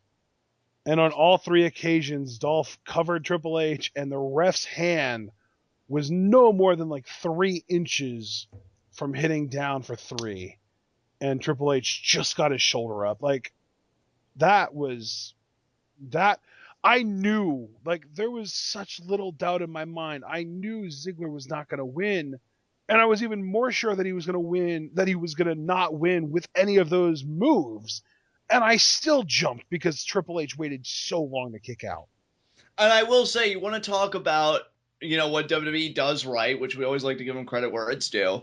I feel like this told a good story here. Because of all those near falls, it made Triple H hanging onto the ropes when Dolph went for the zigzag towards the end an imperative, because it really told me, had Dolph hit that zigzag, he would have won. Because he came within an eyelash with 3 just basic maneuvers in his offense, show off DDT, famous or super kick. If he had hit his actual finisher, no way Triple H would have kicked out. So him clinging to the ropes and getting that leverage advantage, yeah, it makes sense, because he almost got beat. He would have gotten beat there. So I will give WWE credit for even kind of telling that story. But immediately where criticisms have to come in, and I'm not the first one to point this out. I think there were at least 2 people on Twitter that called this out, and I'm sure many others that aren't, on my timeline. Roman Reigns comes out late to the party because immediately people called him like, you were late, Roman. You could have helped Dolph win. You could have gotten him like a big WrestleMania matchup, but you wanted to make it all about you. You came out after the fact. So that was a criticism people had. How much weight it holds is really up to you guys. But I'm inclined to agree a little bit. I feel like if you're already committed to giving this guy everything to get him over, why not help the guy who's actually over win his match? So I could see where they're coming from there. But he comes out, and then this segment ensues. Ashton, I'm going to give you the ball here. What did you think of this, man? This was hilarious to me because this just shows a combination of 2 things. First of all, just how stubborn they are. But second of all, just how just horribly they're failing at this. Yeah, man. They've tried so desperately over the course of the last 3 weeks to build up the credibility and the likability of Roman Reigns. And yet all they've really done is postpone the inevitable. And that is, if you try and go through with the plan of Reigns winning clean at Mania, he's going to get booed out of the building. And the heat isn't going to do anything but get worse the following night on Raw. Yeah. I mean, this just as if it wasn't already exposed prior to this. But, I mean, this just exposed this is not going to work. I think it was really illuminating to guys like us because, again, to reiterate, we really thought Pittsburgh, I mean, they may not have just completely embraced Roman Reigns as the greatest thing ever, but we at least thought that they would have been merciful. Nope. And can I just say, too, being a bit smarmy for a second, I love how Roman Reigns kind of copies Triple H, eye for an eye, banging his head repeatedly against the announce table, and Triple H's nose doesn't break, just proving that schnoz is indestructible. I mean, that was the first thing I noticed was, okay, Roman's nose breaks, but Triple H's doesn't because obviously. And then, he poses. Crowd didn't like it. They continue their brawl all the way to the outside. Triple H actually does have color here. He does bleed on the side of his head, and they're like fighting in the backstage area. And Roman takes, I think it was like this LED kind of sign or whatever. He hits Triple H across the back. And who comes to try and talk him down off the cliff of just going completely insane and beating the crap out of Hunter? The Usos. And Jack Swagger. And Mark Henry. But mostly the Usos. But mostly, yes, the Usos. Don't give up your title opportunity at WrestleMania. We're this close to being a dynasty again. Just running everything. And again. Yeah. Well, I mean, they already are. A Samoan dynasty in WWE. Yeah, exactly. I guess you're right there. But yeah, you know what? I would have even though it would have come off as heelish, so obviously they couldn't do it. I would have liked if Roman would have shoved the Usos out of the way and continued beating on Triple H, not because he's a heel, but because he's so consumed with anger, and rightfully so, because, hey, you took food out of my mouth because I was off the shelf for a few weeks and just continued pummeling on him. That's how you make a guy a badass. It doesn't make him this horrible person if, JBL doesn't have to put on a somber voice. Oh, Michael, I didn't like how Roman, shoved the Usos. No, he's pissed. Like, I know that family and friends I love dearly, I, just kind of treat with some kind of discourtesy because I'm angry, because I have tunnel vision in that moment. You couldn't give Roman that, but no, he's successfully taught down because family is everything. Up yours, Roman. Up yours. I don't know, man. That's all I got. Pittsburgh gave a better review than we ever could because they flat out rejected this. Yep. They rejected it. They want Dean Ambrose. They want Dolph Ziggler. They want AJ Styles. They want Sami Zayn. They don't want Shane. They want Shane. They don't want Roman Reigns as a babyface. As a heel, I feel like you don't even need to add that extra part. You can just say they don't want Roman Reigns, because if he is a heel, not wanting him becomes an asset. Exactly. You're absolutely right. I don't know, man. They're never turning him, so I guess it's just no point in talking about it, because I'm really convinced they are sticking to this course. I would love for them to shock the world at WrestleMania. Maybe not even necessarily a finger poke or do, but just something that would suggest, Roman's indulging a bit on the darker side, but it ain't gonna happen. There's gonna be maybe 2 spears, because of course Triple H would be the guy to kick out of a spear finally. Maybe even 3 spears, but he's gonna win that with that spear. He's gonna win clean, and that's how we end WrestleMania 32, thinking, oh man, the Roman Empire finally established at WrestleMania, to a chorus of boos that they're gonna try and drown out with the best pyro their money can buy, and it won't even matter. That's my prognosis. Yeah. That sounds about right. Roman is, I hate to sound this dramatic, but Roman is doomed. Yeah. And hell, because WrestleMania is really built around this match, this and Shane and Taker, I'd say WrestleMania is more or less doomed. Because I can't picture Shane and Taker being the main event, bro. I would be pleasantly surprised. I don't know. I tend to agree with you, but it depends on what the finish is, because if they're going to do something big with the finish, they might have that go on last. Maybe. If the finish is like Shane does an elbow drop to the outside on Taker and then like a few minutes later, like he wins and Shane goes over, I could see that being main event worthy. If Taker wins, though, and the Authority wins yet again, which, to be perfectly frank, wouldn't surprise me either. I'm not even taking that fully off the table. Yeah. I think it would be like not semi-main, because that's usually like a cool-off matchup, but somewhere prominent for a big profile matchup at WrestleMania. That's just not the main event. But if Roman Triple H is the main event, God help you people, because I don't see it going over well. No, it is going to be brutal and glorious all at the same time. But let's go ahead and move on here. Up next, we had, I believe, up next was Golden Truth segment. I don't really have to talk about it if you don't want to. Oh, thank you. Thank you. Let's move on. Up next was Chris Jericho. He comes out, and it was so weird because the first thing he said was like he pointed at a fan and told him to shut up and shove that sign. Obviously, he didn't finish because it wouldn't have been very PG of him to finish, but I thought that was funny. But then we get a match, Jericho versus Neville. Sadly, this match got cut short, though, because Neville got legit injured.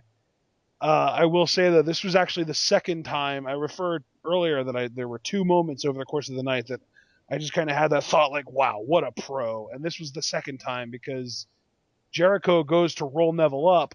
Neville gets his shoulder up so the ref doesn't count to 3. Jericho stands up, shoves the ref.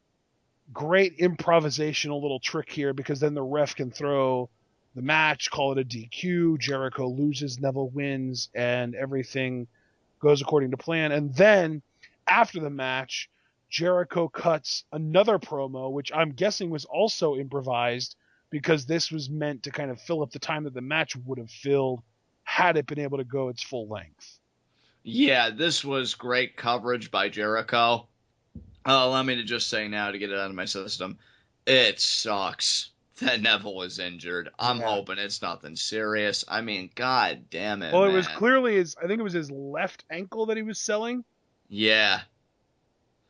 I mean, just bad. I mean, look, I've said my piece about how I'm displeased about, the Intercontinental title match being a multi-man match, but I was glad to see Neville get something, and I certainly didn't want to see the guy get hurt. I mean, you guys know on TWitWoW, I have given Neville glowing reviews. I think he could be doing a lot more than what he is doing, and to see him get hurt now. And I think what's even worse, and I don't mean to make it feel worse, I really don't. I'm just, putting things in perspective. Unlike the other guys like Orton and Cesaro and this and that, Neville just seems so close to WrestleMania. Like it was just like a few weeks away now, and you get hurt. Like again, I feel terrible saying it. Like this is not Johnny Scumbag's after power. Tonight, there were only 2 Raws left, and then WrestleMania was 6 days after that. Yeah. I mean, maybe Neville will make it. We don't have a diagnosis yet about the ankle, but I just, again, anymore with the current climate we're in, whenever I see that, my body just tenses up and preps itself for the worst. And it just sucks that Neville was claimed by this. I'm so disheartened by this. Because I hope it's not something like an Achilles or something horrible like that. Oh, God, please no. Oh, God. But, yeah, I mean, to get on the lighter side and to get more upbeat, I mean, Neville, he'll be back no matter how bad it is. And I'll await his return just like I'm awaiting Seth and Cesaro and all those guys.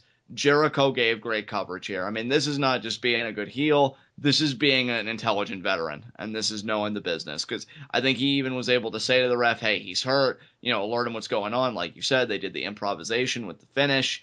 And the promo is like, shut the hell up. Like, this promo actually made me laugh, but in a good way. Because I love Jericho's energy here and his bitterness.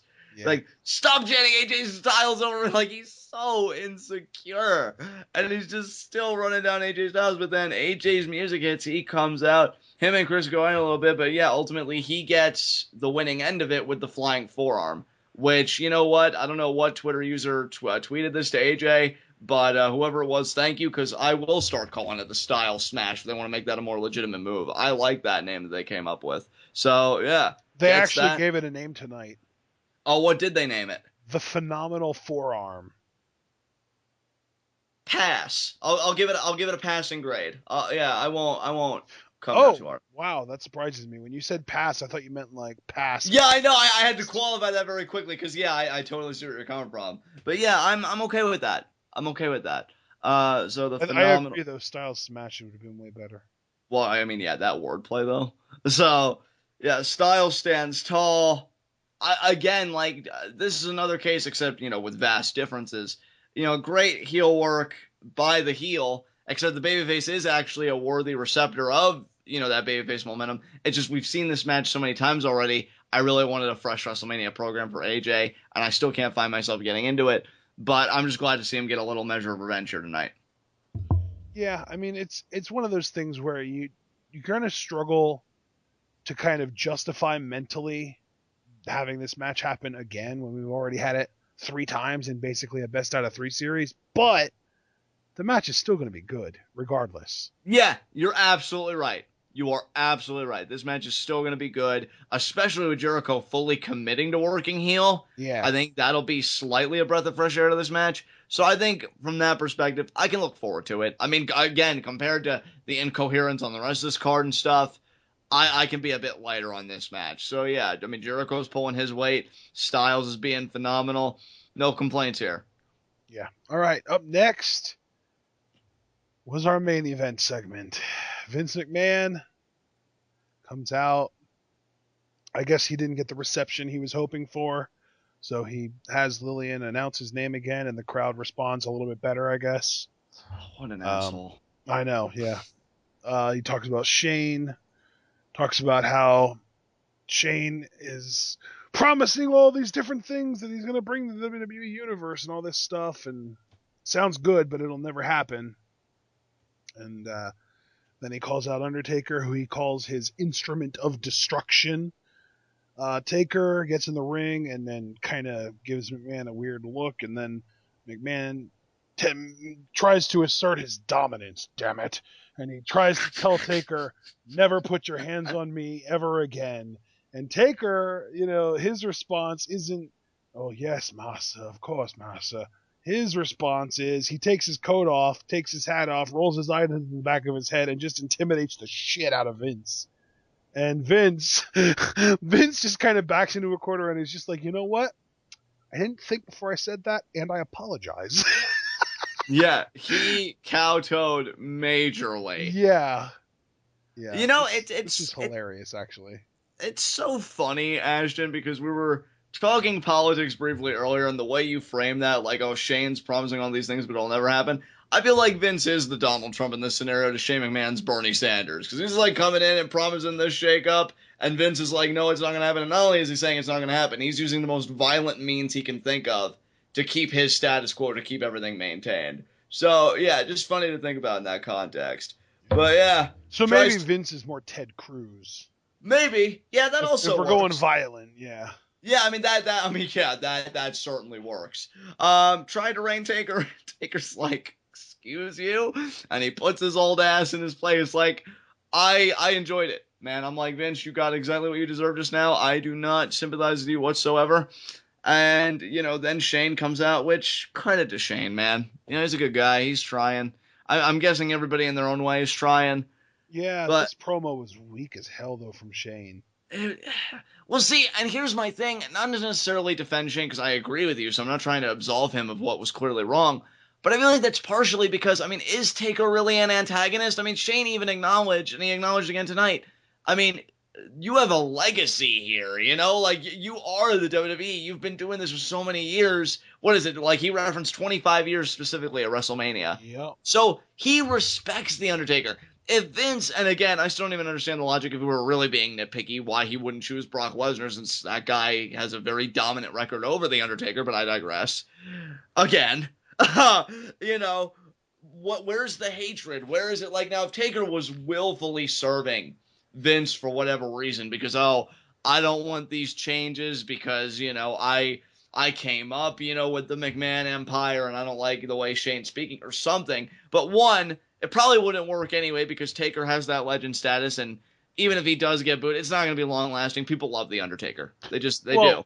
And, you would have a point, and maybe he would get a hint of boos if it wasn't for the fact that they're in frickin' Dallas. And that's true, too. Hometown crowd, home state advantage, being in Texas. Like, the one place of all places that The Undertaker is never going to get booed, and you're trying to get him to work heel. How much sense does this make again? And again, we talk about the coherence factor, because this is really a disservice to both guys, because Shane doesn't have a proper antagonist. And Taker, who should be a protagonist, this is just the wrong program for him to be in Dallas. Like, everything about this is wrong. And really, you have to say it, because Shane's return was weeks ago now, okay? Like, it's prologue now in wrestling time, because we move on very quickly in this business. That's just the way it goes. The past is prologue. Exactly. The afterglow is worn off, and now you're saying, well, now what? Well, I'll tell you now what. You're left with a story that to me makes no sense because Taker's already asserted, I'm nobody's puppet, but you're still doing the match. That's what used to irk me about some heels, Ashton, when they would be, say, like, listening to a general manager that they didn't like or something was happening to them. Oh, I'm defending the title on a protest, or I'm competing on a What? Like, how does that make any sense? And again, I say an Undertaker. How does that make any sense? You're nobody's puppet, but you're gonna do the match anyway that they want you to do because he's no longer a son, but a son of a bitch. How does that work? Because my legacy. Yes, exactly. And Shane, it's not even that I dislike Shane. It's just I wish I had stronger motivation to like him. I mean, granted, he's trying to upend the authority. He's trying to make change. But when the manifestation of the authority and the obstruction he's trying to clear out is the freaking Undertaker, they've chosen him to go into war on their behalf. Like, what the hell? If anything, and I know this is going to sound weird, but I think it probably would have made you happy somewhat anyway because it would have fed into your theory. Bray Wyatt still doesn't have anything to do. Why not give him this match against Shane? He's done big WrestleMania matches every year, and plus it would still give Shane that equal footing that he might win. I feel like, honestly, you wouldn't even have to go Lesnar since we're already doing Lesnar Ambrose. You could have done Bray Wyatt, and I'm just now thinking of that. I think I much would have preferred, because it still would have made more narrative sense to me, Shane McMahon versus Bray Wyatt than Shane McMahon versus the freaking Undertaker again at WrestleMania and in Dallas. It just makes no sense. And I said this a couple times already. They need to, or I'm sorry, I shouldn't say they need to, because, there are far more ways than just this that you can make Bray Wyatt effective again. But to me, the easiest way that you can do it is by having him help Shane win. Yeah. Have him help Shane win, go on that babyface run, and, because that's the only thing you really haven't done yet, right? So go and do it. But again, though, I have to say, even if they were committed to keeping Bray heel, this still would have made more narrative sense than trying to, phone Taker in there for this big WrestleMania matchup.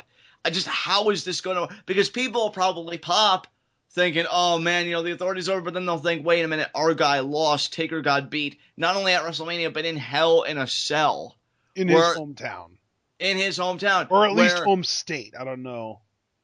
Well, I mean, yeah, at least home state, at least. It's gonna, a lot of people, and really, home state or not, again, The Undertaker is just beloved, so a lot of people are gonna support him, and not only is it gonna be him losing at a WrestleMania again, which may be easier to go down since we've already gone through it once, but I think what makes this almost worse in a way, it's in Hell in a Cell. Like, him and Triple H both, those are the two guys that when you think Hell in a Cell, WWE wants you to think of those two guys. And Taker loses to Shane, probably after admittedly some ridiculous dive, but still Taker loses.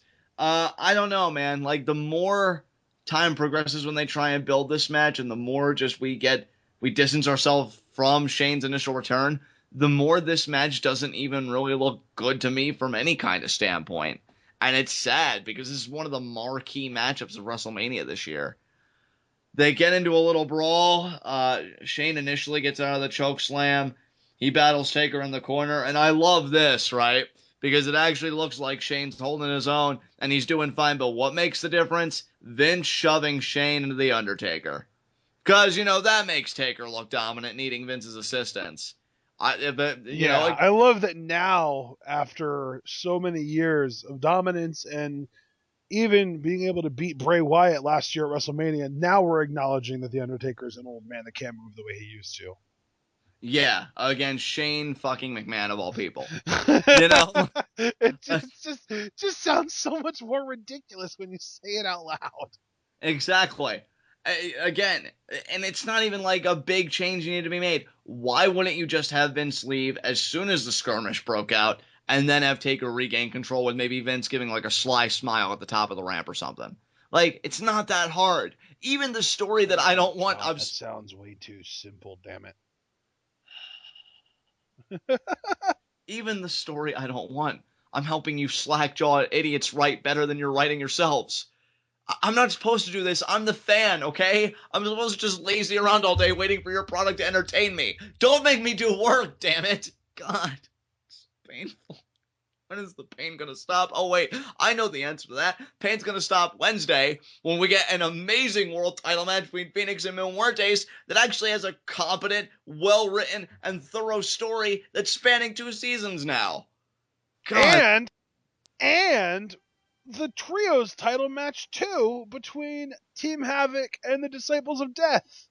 Where if Team Havoc loses, they have to hit the open road permanently. Why? Because heels actually act like heels on Lucha Underground and they're dicks. Da-ba-da-ba-ba-ba-ba.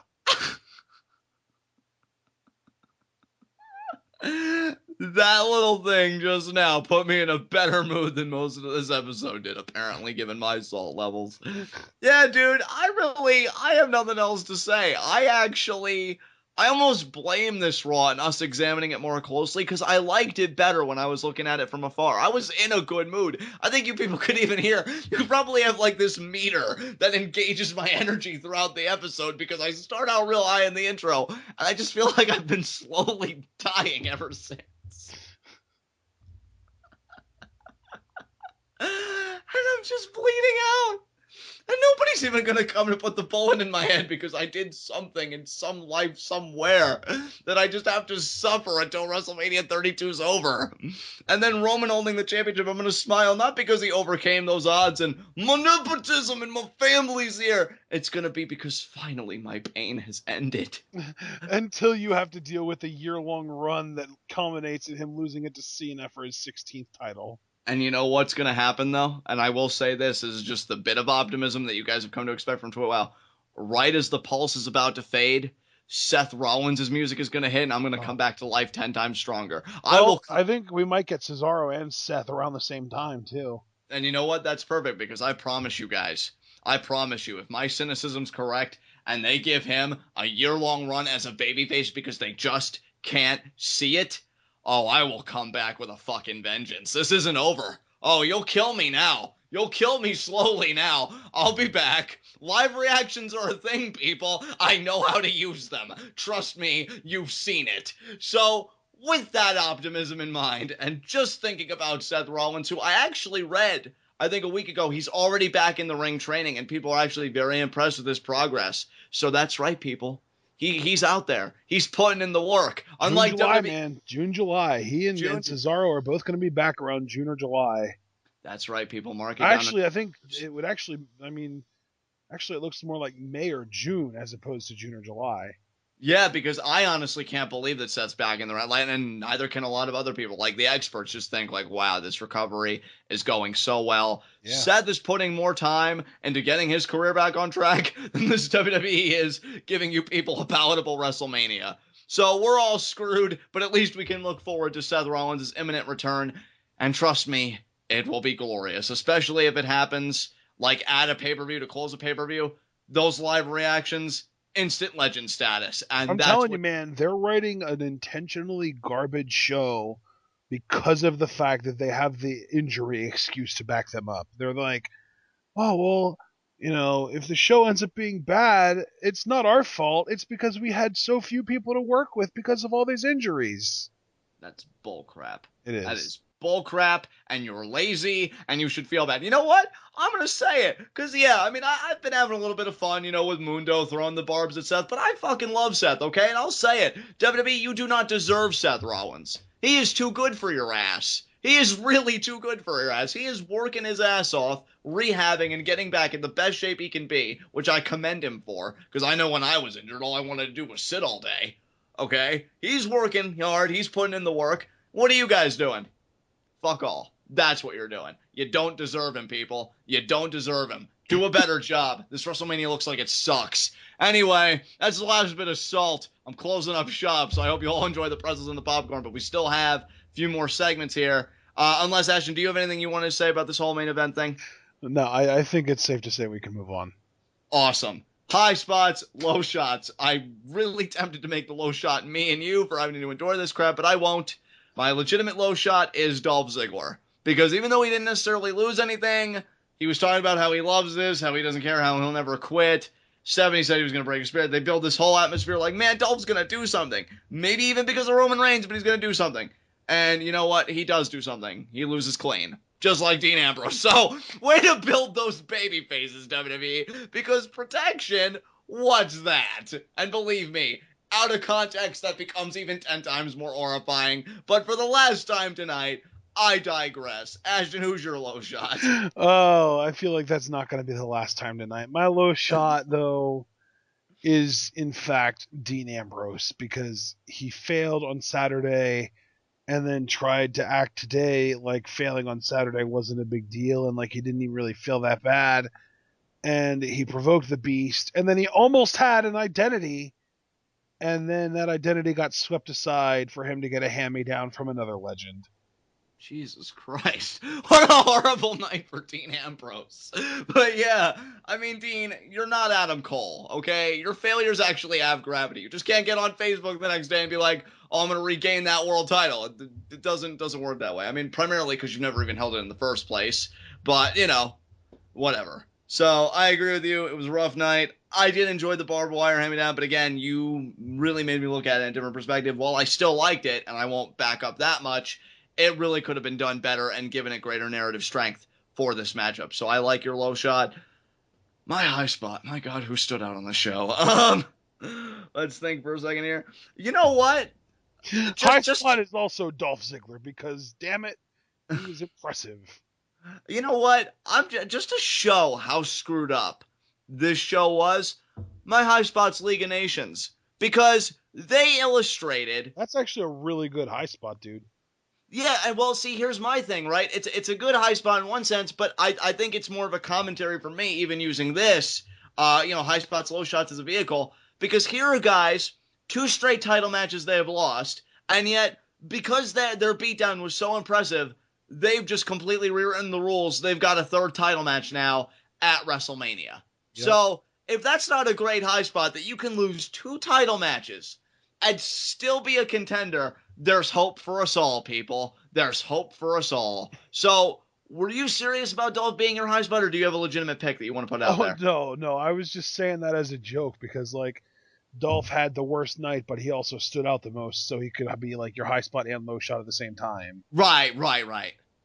As far as my legitimate high spot goes, man, I don't know.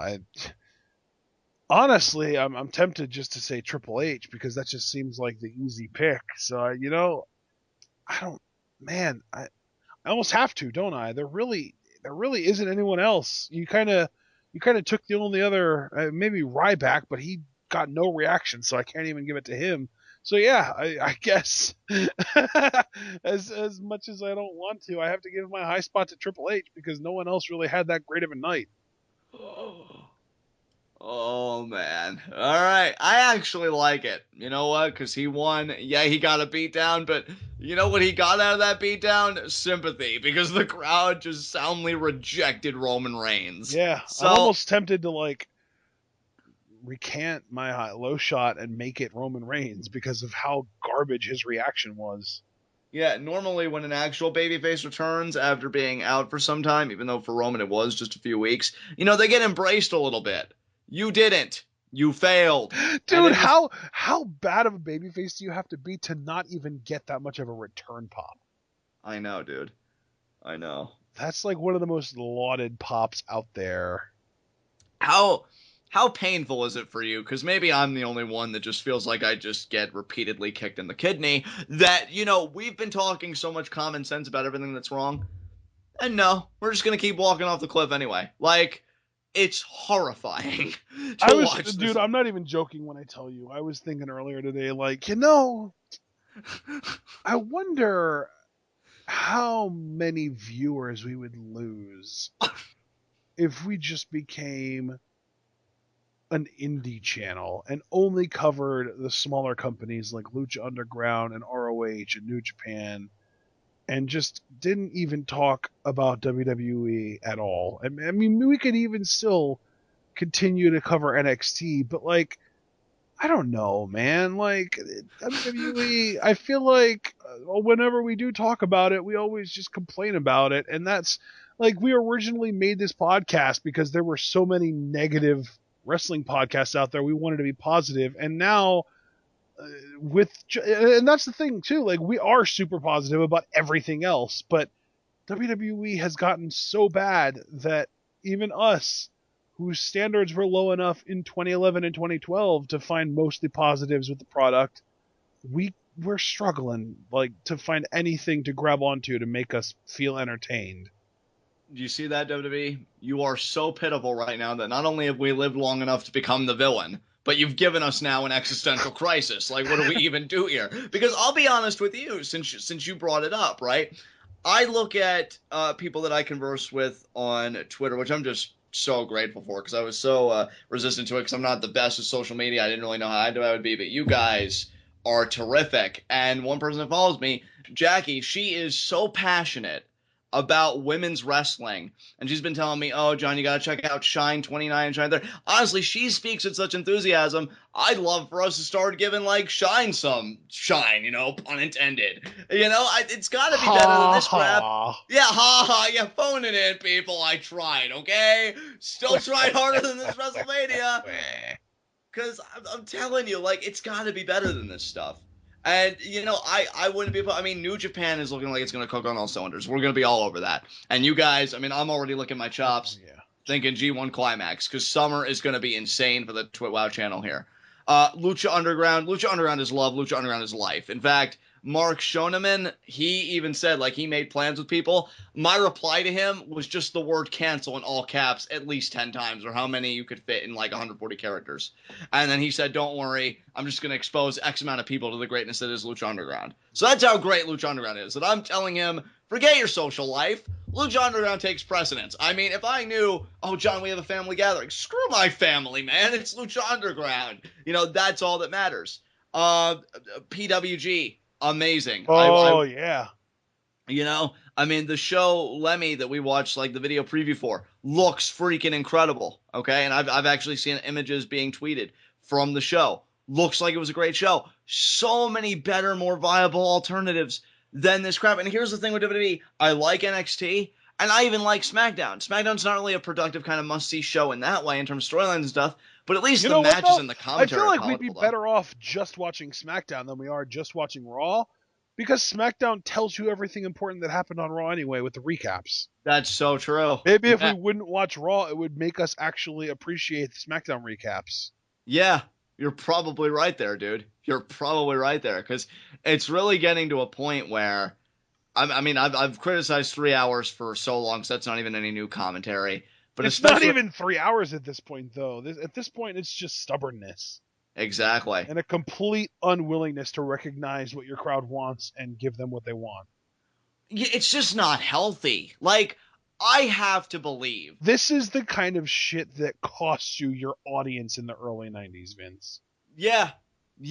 Because I have to believe. There's a reason that 1994 through 1996 is seen as a dark age in the WWE. And this is the kind of thinking that led to that happening.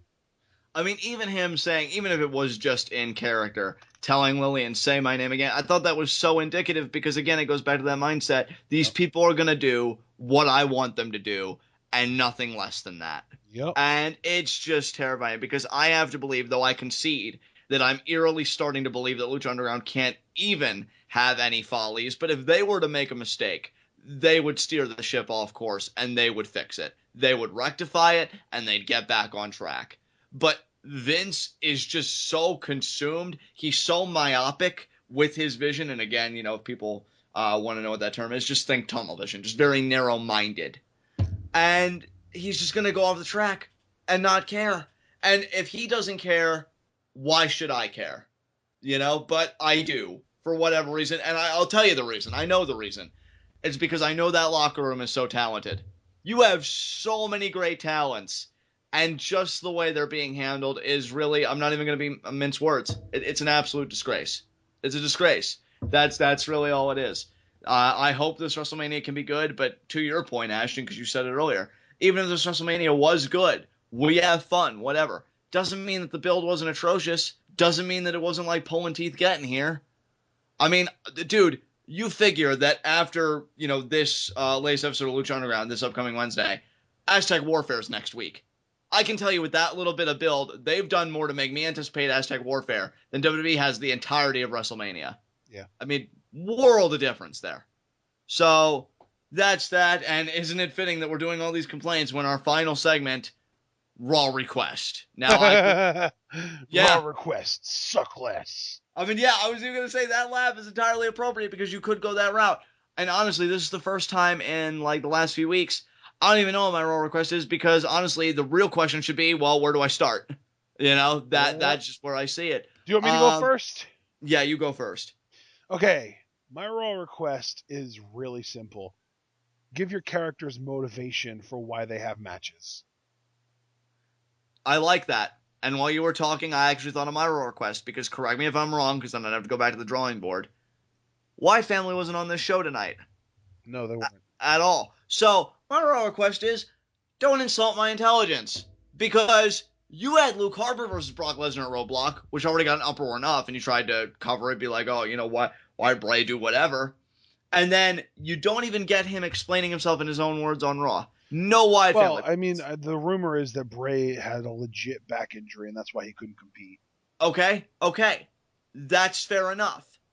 But you couldn't still pre-tape something or something? Like, was it so bad, like, he couldn't come in to just tape something, or just tape something and then they air it later? Like, I just feel like some explanation when that was kind of a bigger deal on the Roadblock card. I respect that he was injured, you know, a lot like Mark Henry in the Big E matchup a few weeks ago.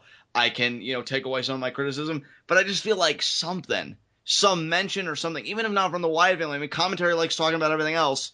You couldn't just talk about, you know, Wyatt family and just try and dress it up with, oh, well, Bray, these are the evil machinations he had.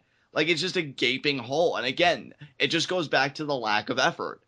I feel like if Lucha Underground had a big injury, they'd find a creative way to write it. Oh, well, this guy got his soul sucked out, or this god came down and they rained hell upon him, or just something like that, when in reality, yeah, it's an injury. Or, you know, you could have a case like Evil East where you tough it out depending on the degree of the injury. WWE, no, it's cool. We know we advertised this match to you, and we're not even going to try and cover up that Bray is injured with some kind of kayfabe nuance of, oh, Wyatt family, you know, whatever. Just don't insult my intelligence. I'm standing by my request. I'm not mad at Bray. I totally understand that. But WWE creatively, there's no excuse why you couldn't have done something in the face of that. So, yeah, I'm standing by it. That's my request. Is there anything else you want to say? I can dig that, man. I'm done. Let's close this thing out. All right, guys. Mercifully, this was Raw tonight, and this has been TWitWoW, the best wrestling podcast made for wrestling fans, by wrestling fans, on the web today. I'm John. That's my cohort and commentary, Ashton. Guys, be sure to comment and subscribe on YouTube. Ashton, what question you have for our subscribers this week?